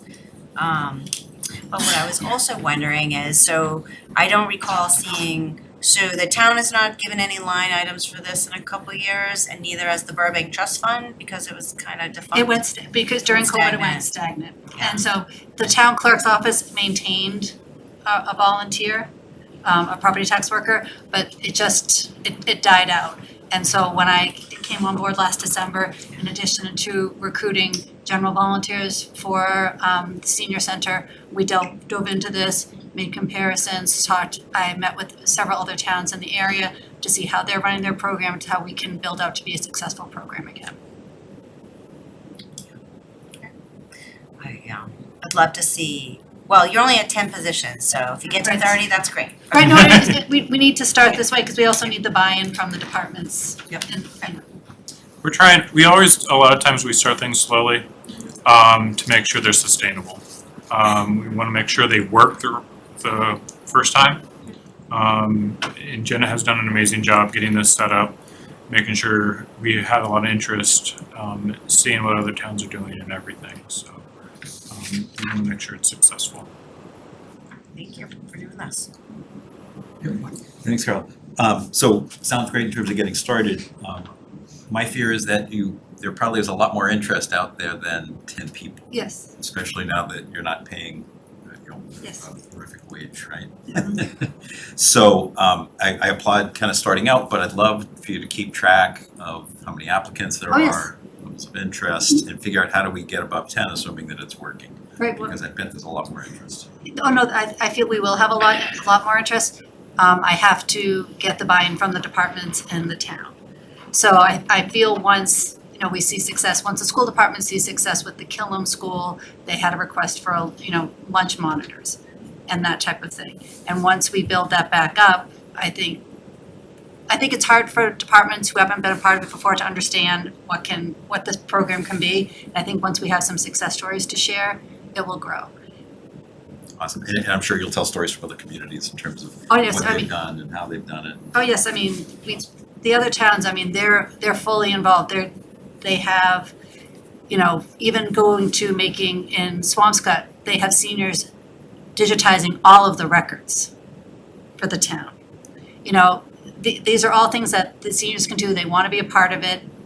And then for those people who have those type of skills, but then if not, like the DPW, we're going to be re-staffing the compost site. That is the goal for them, because they have trouble staffing the compost site. So that's where they're providing us positions for the seniors. Yeah, I would bet that it'll get much more popular with the department heads also when they see what. I think that's what we just need to show success. We need to show the quality of candidates we get, because the old program, there was not a lot of consistency, as we saw, like the age, there was no consistency with the age. So now when we're going a solid 60 plus, we'll be getting a lot more candidates who have more computer skills, and people who are semi-retired or retired who may want to participate. So I think we're going to be able to hit a wide swath of requirements. I predict that you'll be back soon asking for more funding, so you I can may be. support more people. Yes. We hope. We're hoping. Yes, we It'll be a hope good so. outcome. Good, thank you. Thanks, Carla. And thank you both. I'm going conversely off of Mark's question. What if we don't get enough people to do it? Why are we limiting them to just the 100 hours that they can do? Is there? Well, because there's a state, this is a statewide program. And the limit is actually, it was just raised to, it could go up to 2,000. Some towns vary. Some, Stoneham does $750, some do $1,000 abatement, some do $1,500. Some people will be starting in the next fiscal year with 2,000. The maximum allowed by the state is 2,000. So we went up from 1,000 to 1,500 for this trial, because when we did all this planning and research, it was still at 1,500. It was just recently went up to 2,000. Yeah, so my question is, why are we limiting ourselves? If you get 7 or so great candidates, why are we limiting them that they can only work X amount of hours if they could do the 2,000? Are you able to? Well, we could change the budget and we could change that amount. but this is, we had to base it, we had to start, when we started this research and this process, it was 1,500. It only recently changed. So we could go back and change the numbers, but that would be, that would be changing what we have allocated for funds. So we're trying to keep we're not trying to increase any funds, we're trying to keep the funds what we have, so we don't have to ask the town for any more money on top of Right, that. we have 15,000 already. Yes. So we're trying not to increase that. We are, if I had to, I don't want to be a betting person, but I don't see us not getting 10 people. I think it's going to be very easy for us to get 10 people. Since all our programs at the center and everything is growing, our interest, just our numbers in general have increased. Especially now that we're talking about Recal Killam School, one of the concerns, is, we have a lot of older adults in town that are on fixed incomes. And they're starting to hear about this program, and this is a way that they can give back to the town, but also save a little bit of money on their taxes. So for an older adult who's living off Social Security, $1,500 is, if we increase from Killam and Recal, that can really kind of offset that increase. I don't know what the increases are going to be, but any increase in taxes. So I wasn't saying to increase it beyond the 1,500 amount. I was saying if you had 7 people, to be able to, that one of those people could go further. Gotcha. So not to increase our total budget, just if you have a good person that's doing something, you hit the limit, you gotta stop and you're not getting paid anymore. Why are we not saying, well, we only had 7 people, so we have 3, you know what I mean? We could, but we were just, when we're presenting, from my understanding, I'm new to town politics, we had to present a policy, and this is the way we had to present it. But I think it's fair to, if we get, let's say we only get 5 or so, I think it's fair to re-examine fairly quickly and see if we can't tweak some things. Because the state does allow up to 2,000. So we could potentially, if we don't get a whole lot of applicants or interest, I don't see why we couldn't come back to talk with Matt and Jane and Jenna and discuss, looking at, okay, we have this, but we only have 5 or 7 people. Let's just max it out to the 2,000. I don't see that being an issue, at least on My last question is, for the last couple of years, there's been 1 person or something, or no real interest. So where has the money been going that should have been going into this program? Shouldn't you have 60 grand waiting, or do you not? So part of the money came from the Burbank Trust Fund, controlled by the COA. So that has just continued to stay in the Burbank Trust Fund and continue to grow, which has been nice. We've been trying to, since we've had ARPA funds, we've been trying to let our trust funds grow, thinking long-term when we don't have the ARPA. So a big chunk of that was staying in the trust fund, the Burbank Fund. And then the other went through assessing. Yeah, that goes to the town. And it goes back to the town. It's a similar program as the circuit breaker tax program. There's a certain amount allowed, but it may not be used, but the assessor can answer that question. Okay. Thank you both. Will the applicants get a menu to I want to do this and this only, or? No, there's a job application and there will be job descriptions. I will be interviewing every candidate as well as the supervisors, because there's a big difference in the job example with the Department of Equity and the DPW. There's a wide swath there of skill That's set. what I mean, so they're going to apply for the job. So they can't pick what job they have. Okay. No, we will say, congratulations, you have been offered this position if you would like it. Okay, And that's how it's written in the policy.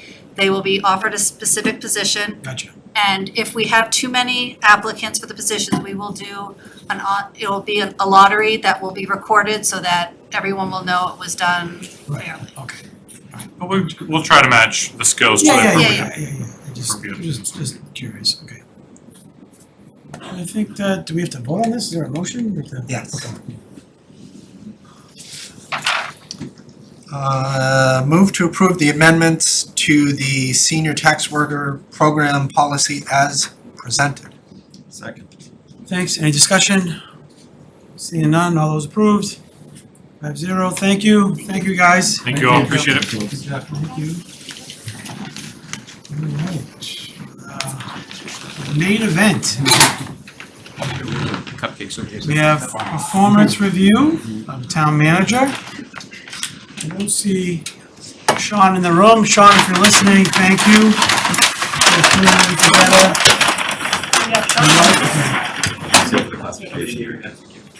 I just put them over there. All right, so thanks to Sean for putting all these together.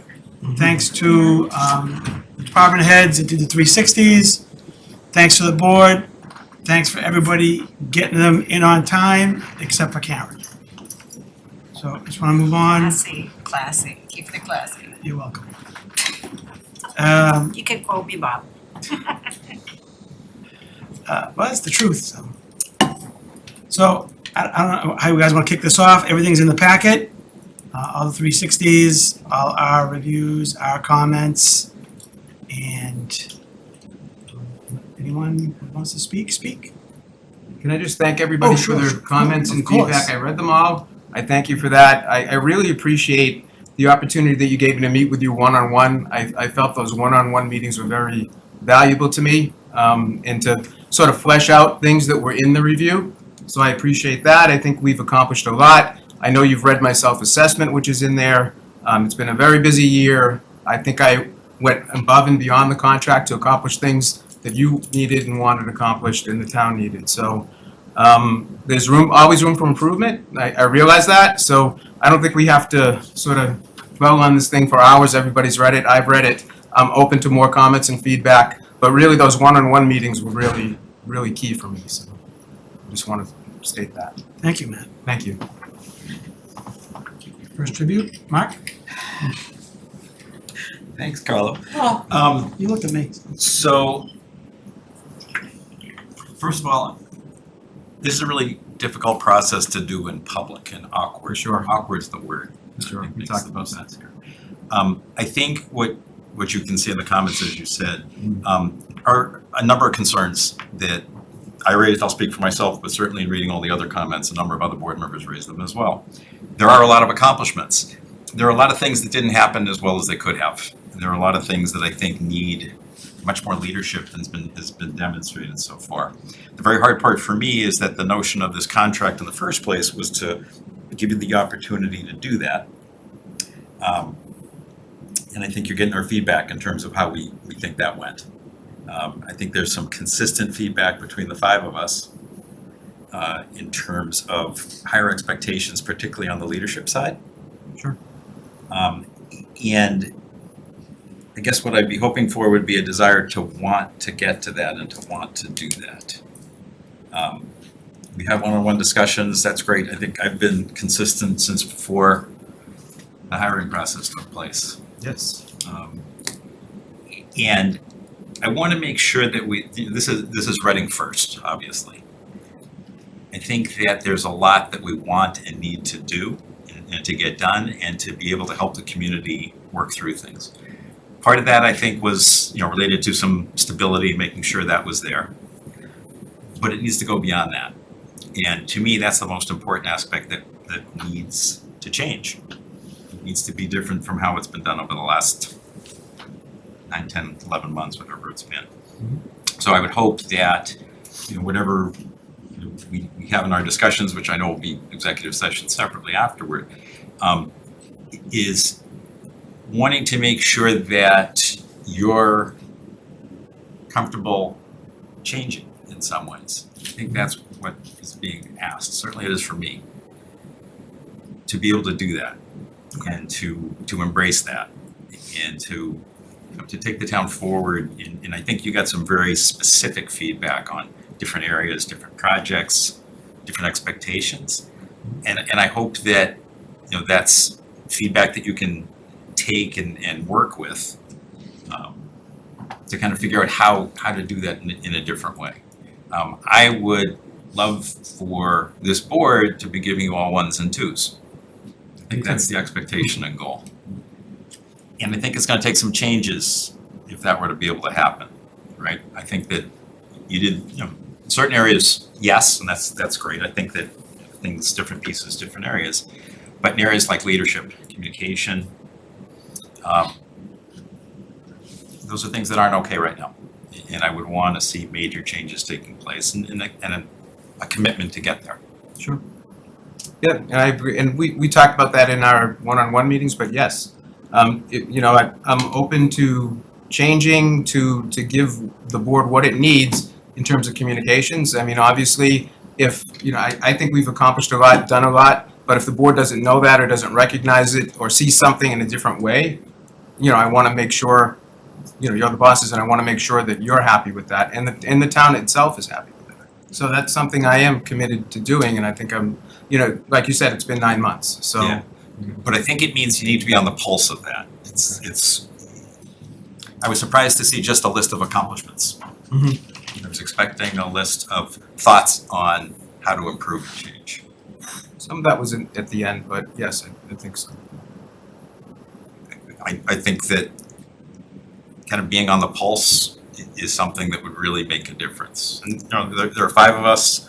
Yeah. We have at least 5 opinions between the 5 of us, right? Yeah. But I think being on the pulse of that is really important, regularly, not at the meeting, not occasionally, but kind of all the time. And figuring out what that is, I think, is something that I would want you to think about changing pretty dramatically from where you are right now.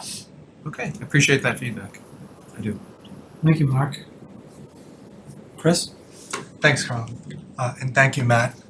I wholeheartedly agree with everything that Mark said.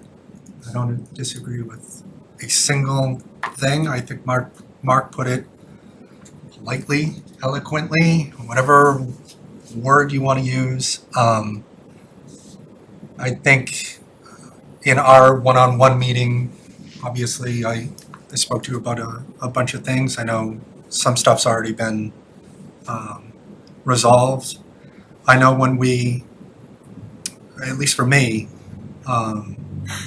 when the whole process came up, et cetera, it was, all about town staff, had your back. They were all supporting you to get this position, et cetera. And that for me was the biggest thing. I want to hire somebody from within. That's the way, that I don't want to say it's supposed to go, because obviously there's outside factors.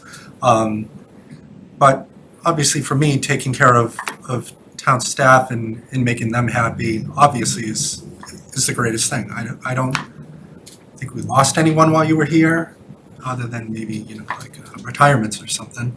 Right. But no, because they're the ones that deal with you on a day-to-day, we don't, obviously. So they're gonna see you more, et cetera. I agree with that. Yeah. I know, I mentioned it to you then, I knew the reviews were gonna come back glowing from town staff regardless of what had happened. Unless there was some scandal or some crazy stuff had happened.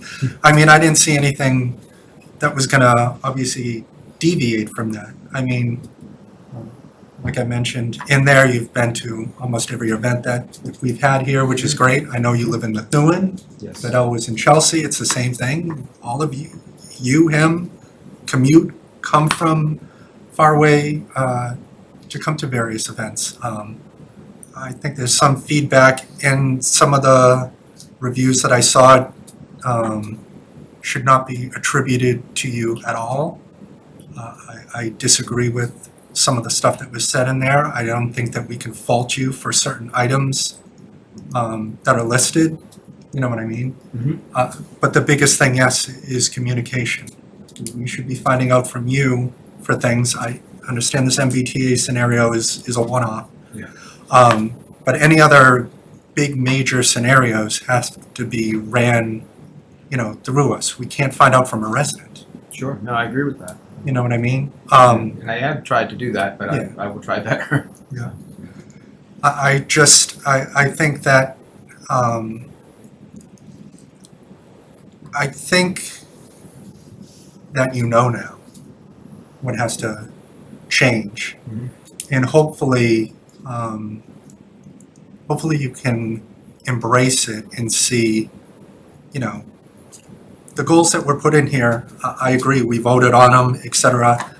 half the stuff was negligible, didn't matter. You have no effect on CPA, all this stuff. Like, these kind of goals were like, you know what I mean? Yeah. A lot of this stuff was gonna happen without it. So I think that we gotta revise something going forward that's more quantitative, if I could use that word. Yeah, it wasn't ideal to put the goals in the contract. That's not something that's generally done. I do think that some of the stuff wouldn't have happened without me, pushing it, working on it, leading. You mentioned CPA, that there was a decision made to move that forward a couple of years. But, Killam, Recalc, Green Communities, I've worked very diligently with staff on all of those things. But I appreciate the comment. But yeah, I think that, I don't want to say it's a wake-up call for you, because I don't want to be using, you know what I mean? Like, you deal with everyone that's in this room, 20 people already here, on a daily basis. It's more of just the communication bar has to go above and beyond. And at least from our feedback, that it wasn't there. But this is something I think that you'll be able to accomplish. You know what I mean? I mentioned to you the same thing. I wasn't this kind of person, outspoken, etc. My wife would order me a pizza because I didn't even want to make a phone call for that kind of stuff. It's ridiculous. You're like the guy up here that's, arguing sometimes with people, etc. I still, that's how I was. And I don't want to say that's you, but you have to go from me not ordering pizza to sitting in this chair. Nobody, not even my mother, would have expected this kind of transition. And I don't want to say you have to go through the same thing, but if I can do something like that, you got this in the bag. You just really have to, I think the switch got flicked. And hopefully I'm not wrong in that assessment, but I think that a lot of people are happy. And it just doesn't have to be us five, obviously. I don't know. I guess we'll see what happens.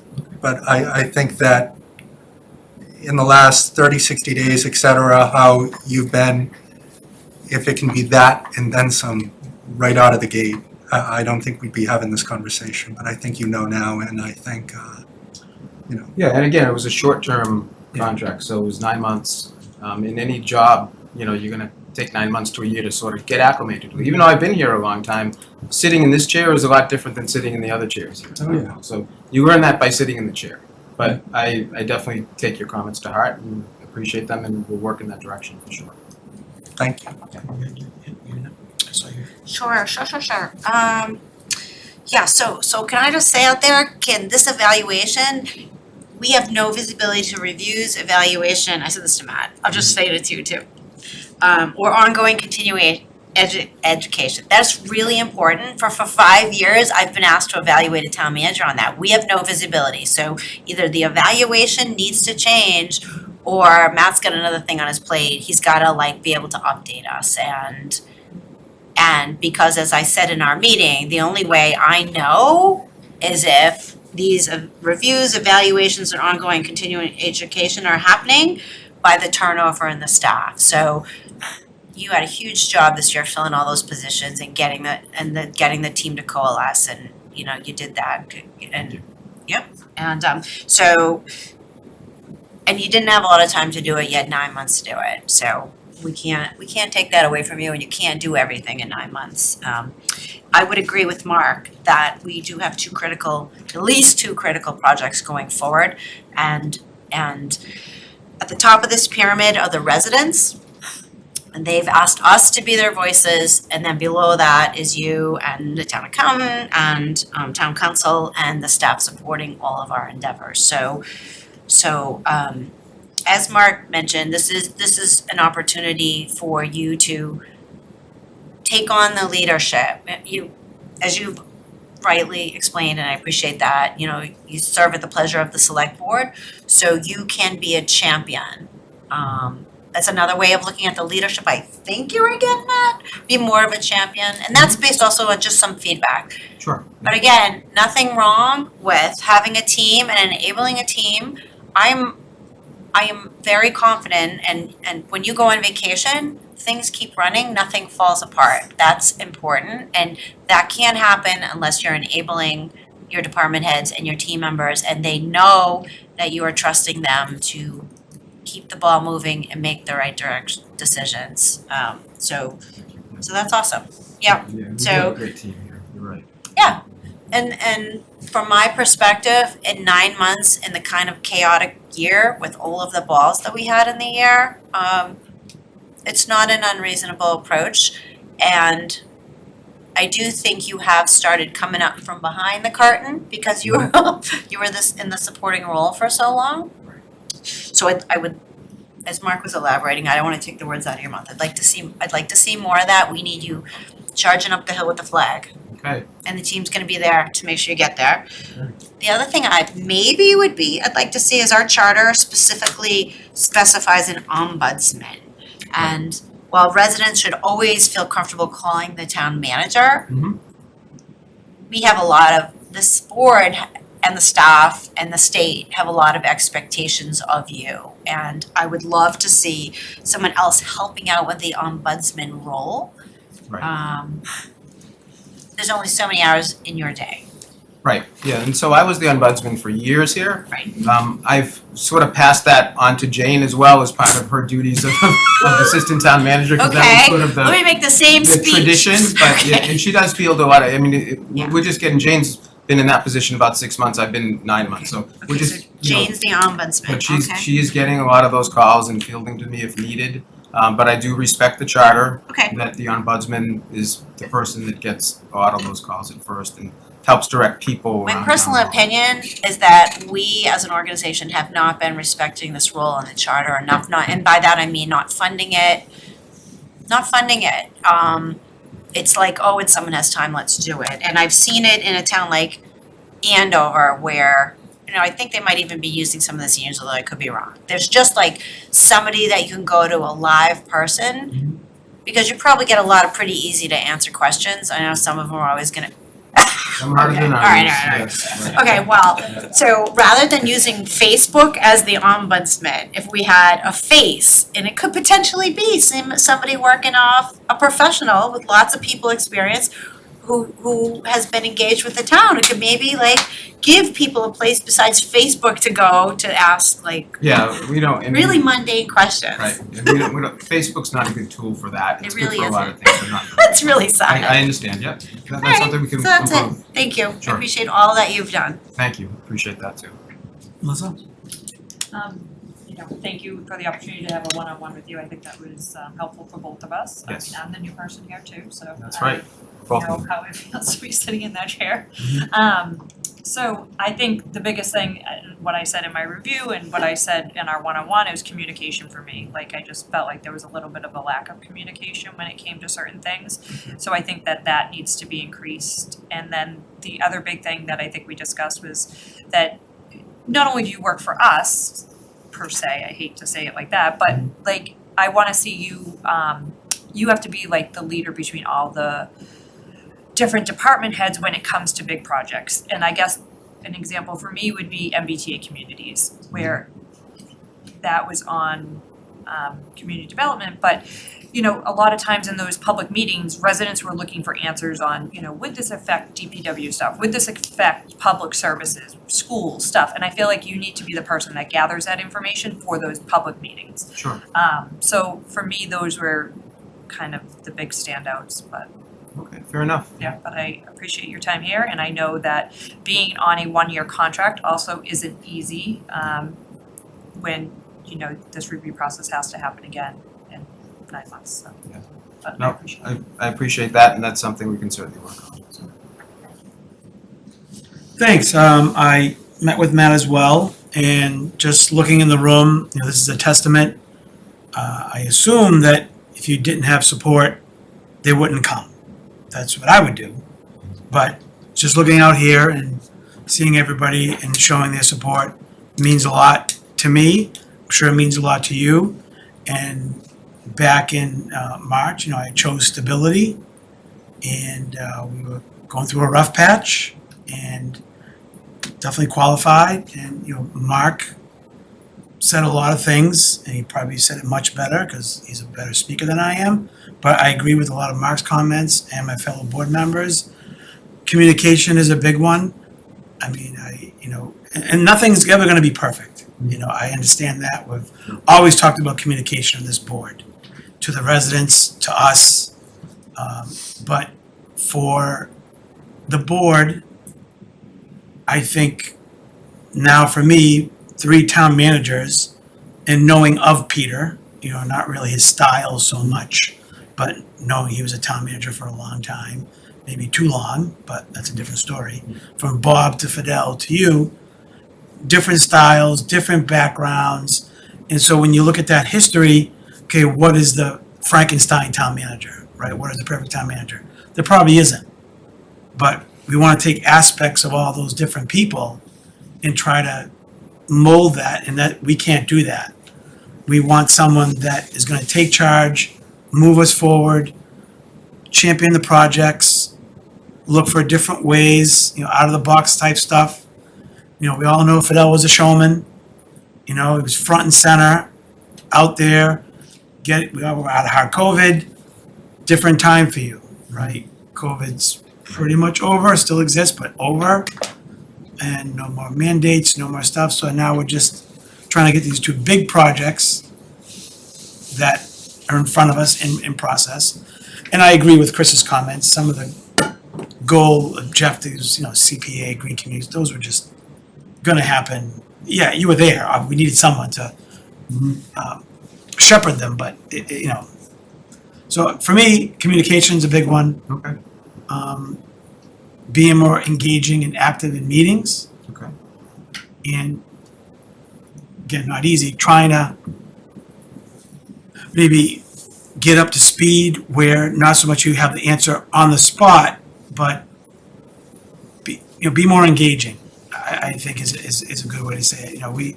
We spoke privately, we speak at our agenda meetings every now and then. I brought up a few things a few months ago. Sure. Nothing major.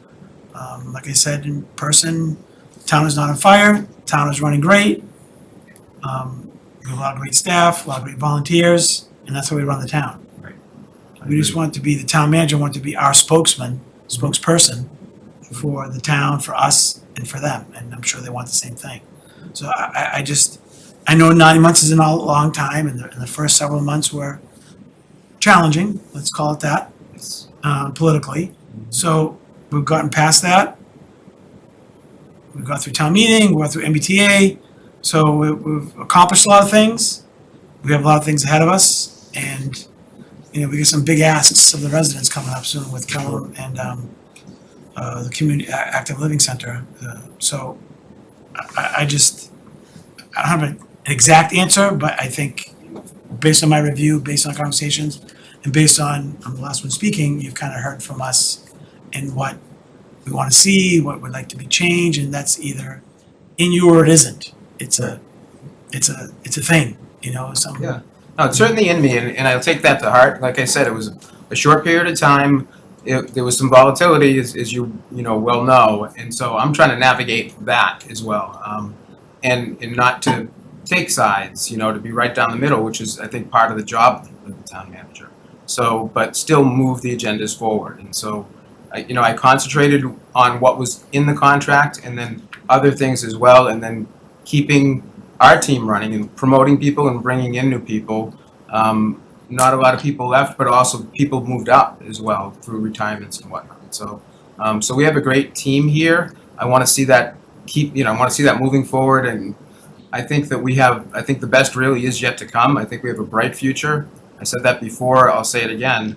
Reading's a great town. Otherwise, I wouldn't stay here for 10 years, obviously. It's a great town. I want to lead it through the future. I hope you see me as that leader. And if you want to talk more about it, again, one-on-one meetings, I'm happy to do more of those. I want to do more of those anyway, because I think that was something that I learned. We should have those meetings and those discussions. So I do appreciate the feedback, and I appreciate the opportunity to meet with you.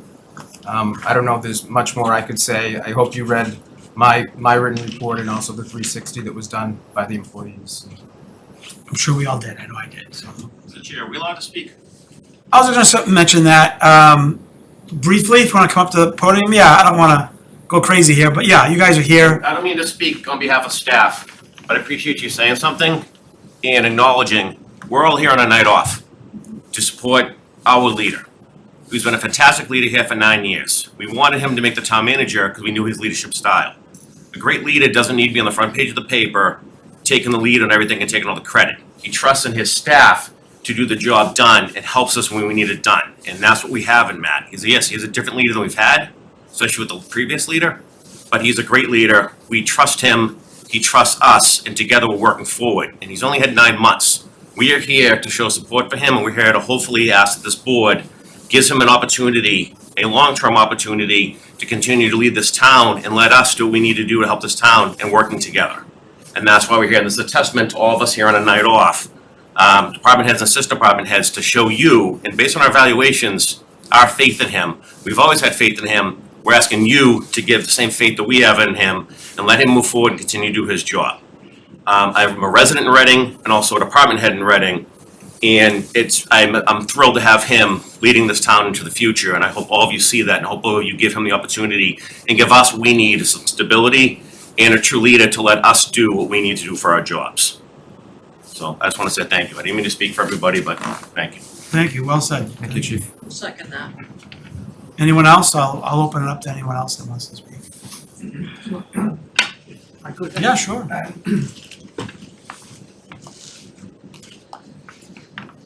My name is Greg Burns. I'm a Reading resident, also the fire chief for a few more months anyway. Matt's been a great guy to work for. He's been very supportive. We've worked through some difficult issues. He's provided good guidance. And you know, when I pick up the phone, if I have an issue, he's right there to talk to. Will call me right back. We have a great working relationship back and forth. I really lean on his opinion on things. I think he values my opinion, so we have that great back and forth. And I know that that's shared by other department heads as well. So I just wanted to say that. So he does in department head meetings. He's clearly the leader. Clearly sets the directions. Clearly sets the tone for us. So appreciate that. Thank you, Chief. Thank you.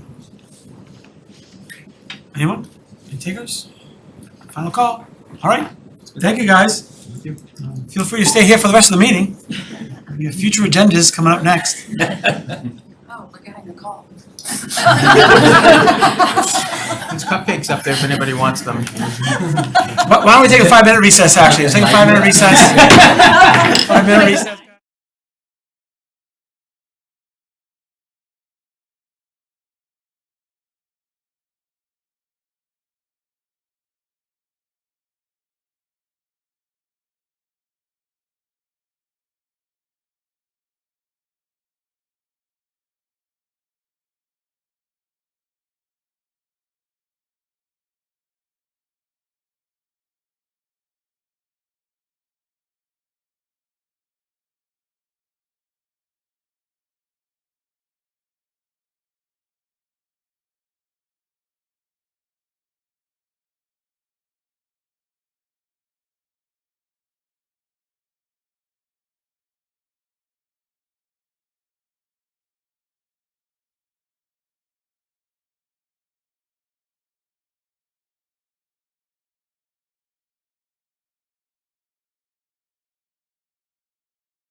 back in session, future agendas, January 21st.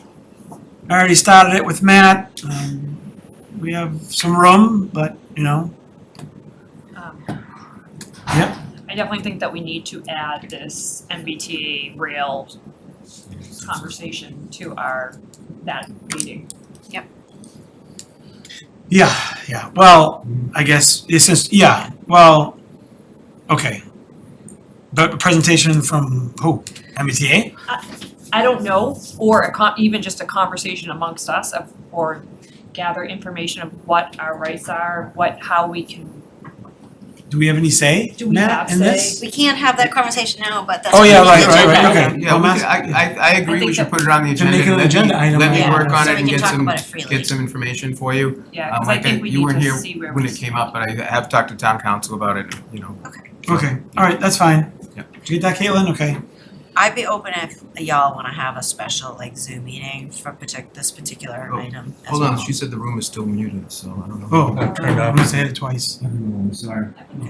Okay, it's back on. I don't know why. If you're gonna repeat whatever was Okay. just said. Well, we're talking about future agendas, and we're talking about having a future agenda item on the train tracks that were discussed tonight. And that's it, and Matt's gonna look into it. Right. And, Yeah, we'll already bring talk to some- town council. And I was saying if we, if the next agendas look long and we wanted to have a special Zoom for like a one agenda topic, I'd be open to that. Any other suggestions? Yeah, could just ask related to that, just to Karen's suggestion, if there is something that would push us to make a decision, or someone like the MBTA is trying to make a decision before our next scheduled meeting, Okay, then I would second Karen's motion that we want to get ahead of that. all right. We don't want that to happen. Okay. I know there's a conservation meeting, so okay, never mind. Tomorrow. I know there's a conservation meeting tomorrow night. Okay, so we'll know more after tomorrow night. So on the discuss options for future of Pleasant Street Center building, you know, we had that before. And I would like to see, I guess, because we're gonna be closing the warrant, you know, in a few more meetings, a presentation or drawings on the proposed building. I think that should come before us. I don't know if it's, Probably February. I got it February 4th, but Recal design update. So, Yeah. let me come back to you if I could. Let me see what they can have and when they can have it. I know that the plan is to have, a lot more information for late February. late February? Yeah, they're taking a 3-month process and putting it into 2. But I think, all right, but we needed to have the discussion before, like a healthy discussion before we close the warrant. Yeah. We're gonna close the warrant on the 18th.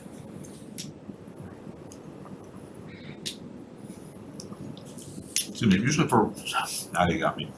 It For had- warrant article, we don't necessarily have all the final information before we put it on the warrant.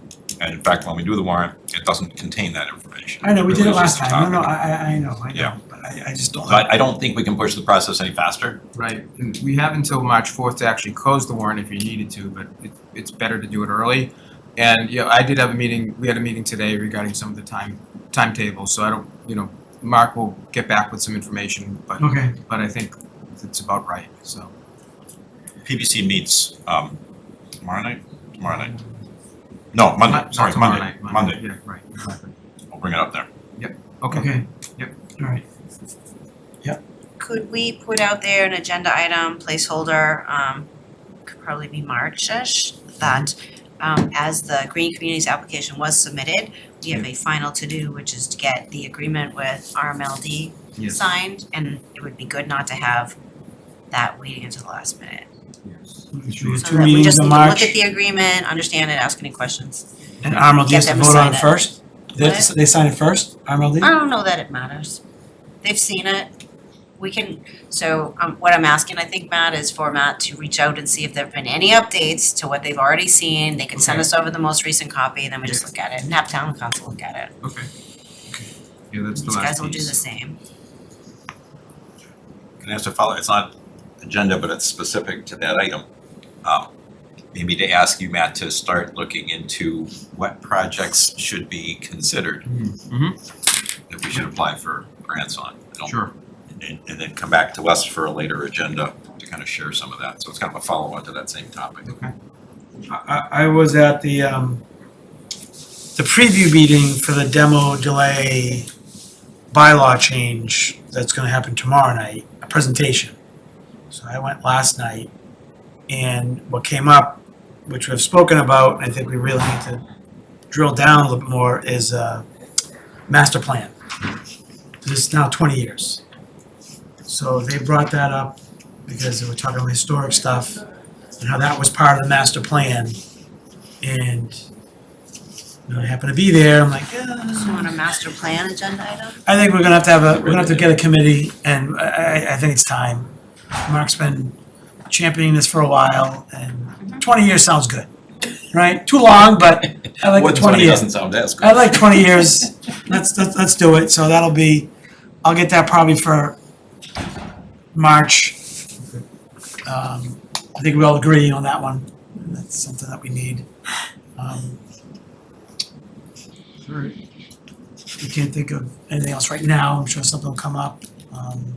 We're gonna get our parking kiosk, not a parking kiosk update, but our, We're not gonna, that's not a parking kiosk update on the 21st?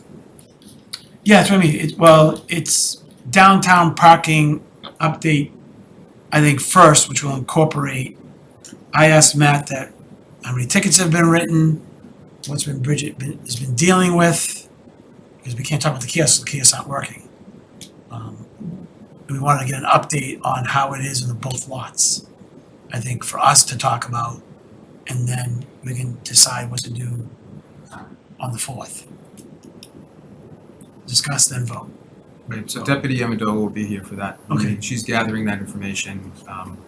Not sure about Bridget, but Deputy Amendola is the key person Okay. on that, so. But I'd like some, She'll get the input from data, Bridget. data, yeah. But I don't know about having Bridget. Yeah, no, it's fine, that's fine. Okay, no, that's great. Can I ask also on that part of that agenda should be the information you've requested, but also this vendor, we registered a lot of complaints. Yeah.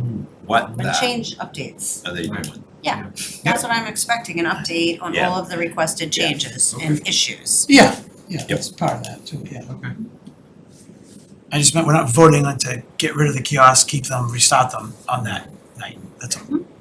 I have a random agenda item, and it doesn't have to come, it's not urgent, I don't think, but I know Karen's mentioned it in the past, but I would love an update on our trust accounts.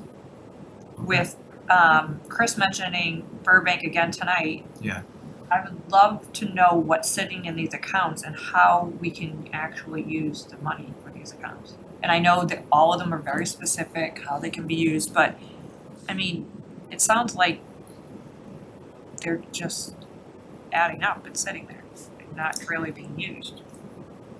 So good agenda item. Yeah, so I would love to get updates What, on those. what are they? I am- What are I they? am What are the, the parameters? What are the balances? Yeah, I am the Yep. representative for the select board of the trust fund commissioners. Yeah. So we had a meeting scheduled for Thursday, it just got postponed until February, so maybe we get a presentation that comes in. Perfect, that'd be and share awesome. that All right, presentation. Okay, that'd be good. Awesome, thank you. And it's, I think you're asking not just for trust funds, but for designated funds. Yes. And maybe Yeah, you can maybe help not. us work with Sharon, get a Yeah. definition. What does that mean? Right. Where's stuff that's out there that's not in the general fund, it's actually in this A bucket. different fund, yeah. Just so And we the know what treasurer they as are. well. Yeah, and what it's used for. Yeah. Yeah, That'd be great. great, thank you. Anything else, last call? What are we doing with our retreat scenario? It's Oh, a new year. new year, 2025. Mark and I are 2 for 2. All's good in the world. 2 for 2 what? It's a joke to earlier. Oh, it's a joke to earlier, okay. See how much I miss, I'm late. A retreat? Well, we tried, we can try again. I think we should try it again. Maybe what we gotta do is Maybe talk in the about spring. have an agenda item, talk about what it is that we would want to accomplish. Yeah. And how we would propose to do something like that before we just kind of say, yeah, let's do something. Because Didn't we do that last time and it didn't work? Well, I think we need to address people's concerns. I think the five of us need to have some comfort that there can be a productive discussion that comes from it. Otherwise, I'm not I agree, I don't against think it's it, something I'm we not can do. against it, I just, you know. Future agenda item. Yeah, sure.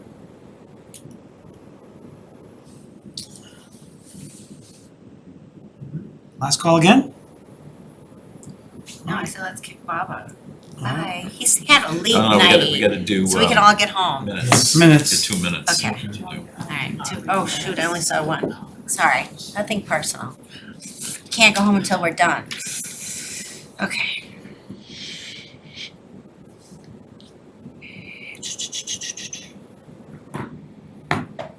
So I can bring up the first set, and Chris had sent me a change and Mark had sent me a change, which I added in to show you guys. So I'll bring those up to start if you want. Alright, could we use, I just have some clarification for the liaison report. October? Yeah, October 29th.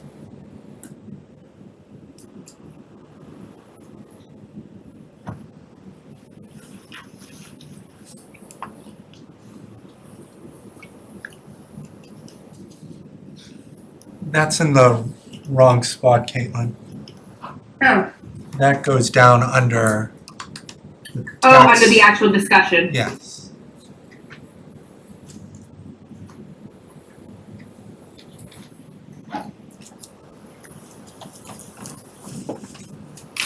Up.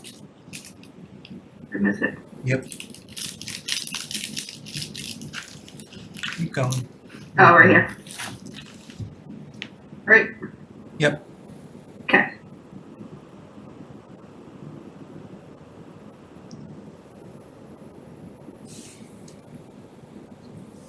Alright, that was one change from Chris and there's one from Mark too, you said? Yeah, Mark Or just had me clarify in one of the votes who voted against. So it was down here in the pickleball vote. Okay. I thought all the bolded was changes. No, I bold all the votes. Got it. Makes So sense. they're easy to find. Yep, makes sense. Okay. Karen, you had a change you said? Yeah, so it's the Mass Municipal, but it wasn't just like an hour-long seminar, it was a conference. Let's use the word conference, it was a 2-day event.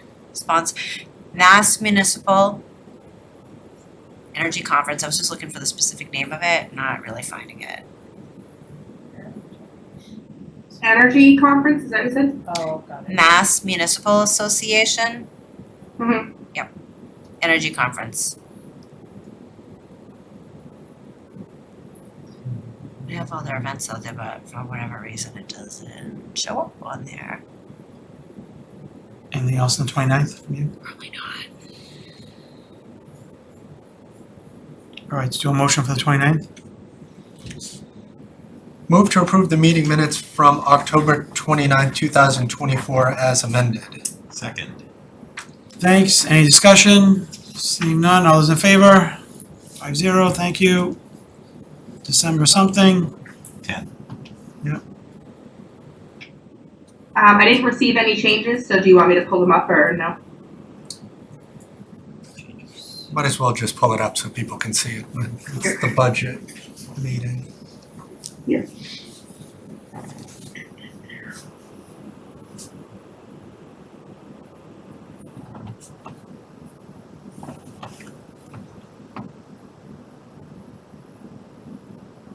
We only met once in December, right? Yeah. No, we met twice. Twice. Yeah, I have some more for you for December. I Oh. just haven't. Okay, gotcha. Caitlin, have you been doing some FinCom minutes? So I noticed that your last comment on this one was we voted 5-0-0. That's more of a FinCom kind of vote with the abstain at the end. What was that? Sorry, say that again. So the last vote on these minutes says voted 5-0-0 to adjourn. I Yeah. was making a joke. That's more of a Instead of FinCom 5-0, kind of thing. instead of 5-0. Oh. Bad joke, sorry. It's late. Under budget summary, my request to increase the board committee fund, I think we should be specific, that's a budget line item, and what are the three? Matt, what, do you know off the top of your head what that line item is called? For the $20,000. Yeah, for the boards. It's not just for trails, it's No, for whoever comes historic forward. trails, whoever. I don't know the actual name of the line item. I know exactly what you're talking about. Alright, well, instead of calling that a fund, cause it isn't a fund, but it's an annual budget line item. It is, yeah. I'm gonna change it from fund to budget line item. Yeah, Does that work for everybody? Mm-hmm. thank you. All right. Move to approve the meeting minutes from December 10th, 2024 as amended. Second. Thank you. Any discussion? Seeing none, all those in favor, 5-0, thank you. All right, we have some stuff to read. Yep. Move to enter executive session under purpose 3 to discuss. Doesn't make sense. Move to enter executive session under purpose 3 to discussion of strategy with respect to Town of Reading v. Delphi Construction, Inc. and Davenport v. Town of Reading, because an open session may have a detrimental effect on the town's litigating position in these cases, and under purpose 2 to conduct a strategy session in preparation for negotiations with the town manager, to invite town council to attend the entire executive session, Matthew Cornelis and Caitlin Nocella to attend the portion of the executive session held under purpose 3 only, and Chief Clark to attend the portion of the meeting relative to Town of Reading v. Delphi only, and to adjourn from the executive session and not return to open session. Second. Did I hear you say Davenport also? Yeah. Yes. Sorry, I tuned out for a second apparently. Sorry. So Karen seconded. I'm gonna say any discussion, but I'm gonna ask the board. Given the last item, do we wanna come back to open session and say something, or I think we kinda need to, don't we? Well, since I didn't know, I announced earlier that we weren't coming back, just like the motion says. But the motion wasn't read, so it doesn't matter. Doesn't matter what we say, the motion wasn't read yet. I was thinking in my head that we were gonna come back and what, not discuss this last item till the next meeting? Well, I have no information on these line items, so do you have information on like What line are we items? making decisions on any of these? Like, they're all executive sessions, so we don't know what we're gonna see yet. No, we're talking about The last item. I think it's a strategy session. It's not a, it's not a completion of something. It may or may not be, obviously it's your discretion on that, but. I'm asking for input, I don't, I don't think it warrants a return. I'm listening, If we feel differently, we could always start out the next meeting with an agenda item with an update from our strategy session. I'm asking the question, how do we let the public know what we're doing? It's an executive session. Not what was discussed in executive session about a contract. So We have another week to let Matt know. 1 week. And we don't meet in that week. We can meet in that week. That's why, I'm sorry if I sound agitated, I'm not, but we have to notify him. Yeah, that's the board's job, yep, and the public will be notified when we've made our decision. Then we're gonna have to have another meeting. I'll just let you guys know, we have another meeting. Because we have to let him know by the 15th. Right. We can do it tonight, I or we can have another meeting. Ivrea will be on the you may wanna ask her. I can't really speak on it obviously, but Is she on the call right now? I think she's on already. Ivrea, could you hear us? Yes, thank you. So the board can discuss in executive session how we want to communicate statements related to the contract discussion. So I think we can have that conversation in executive session. Okay. And then, but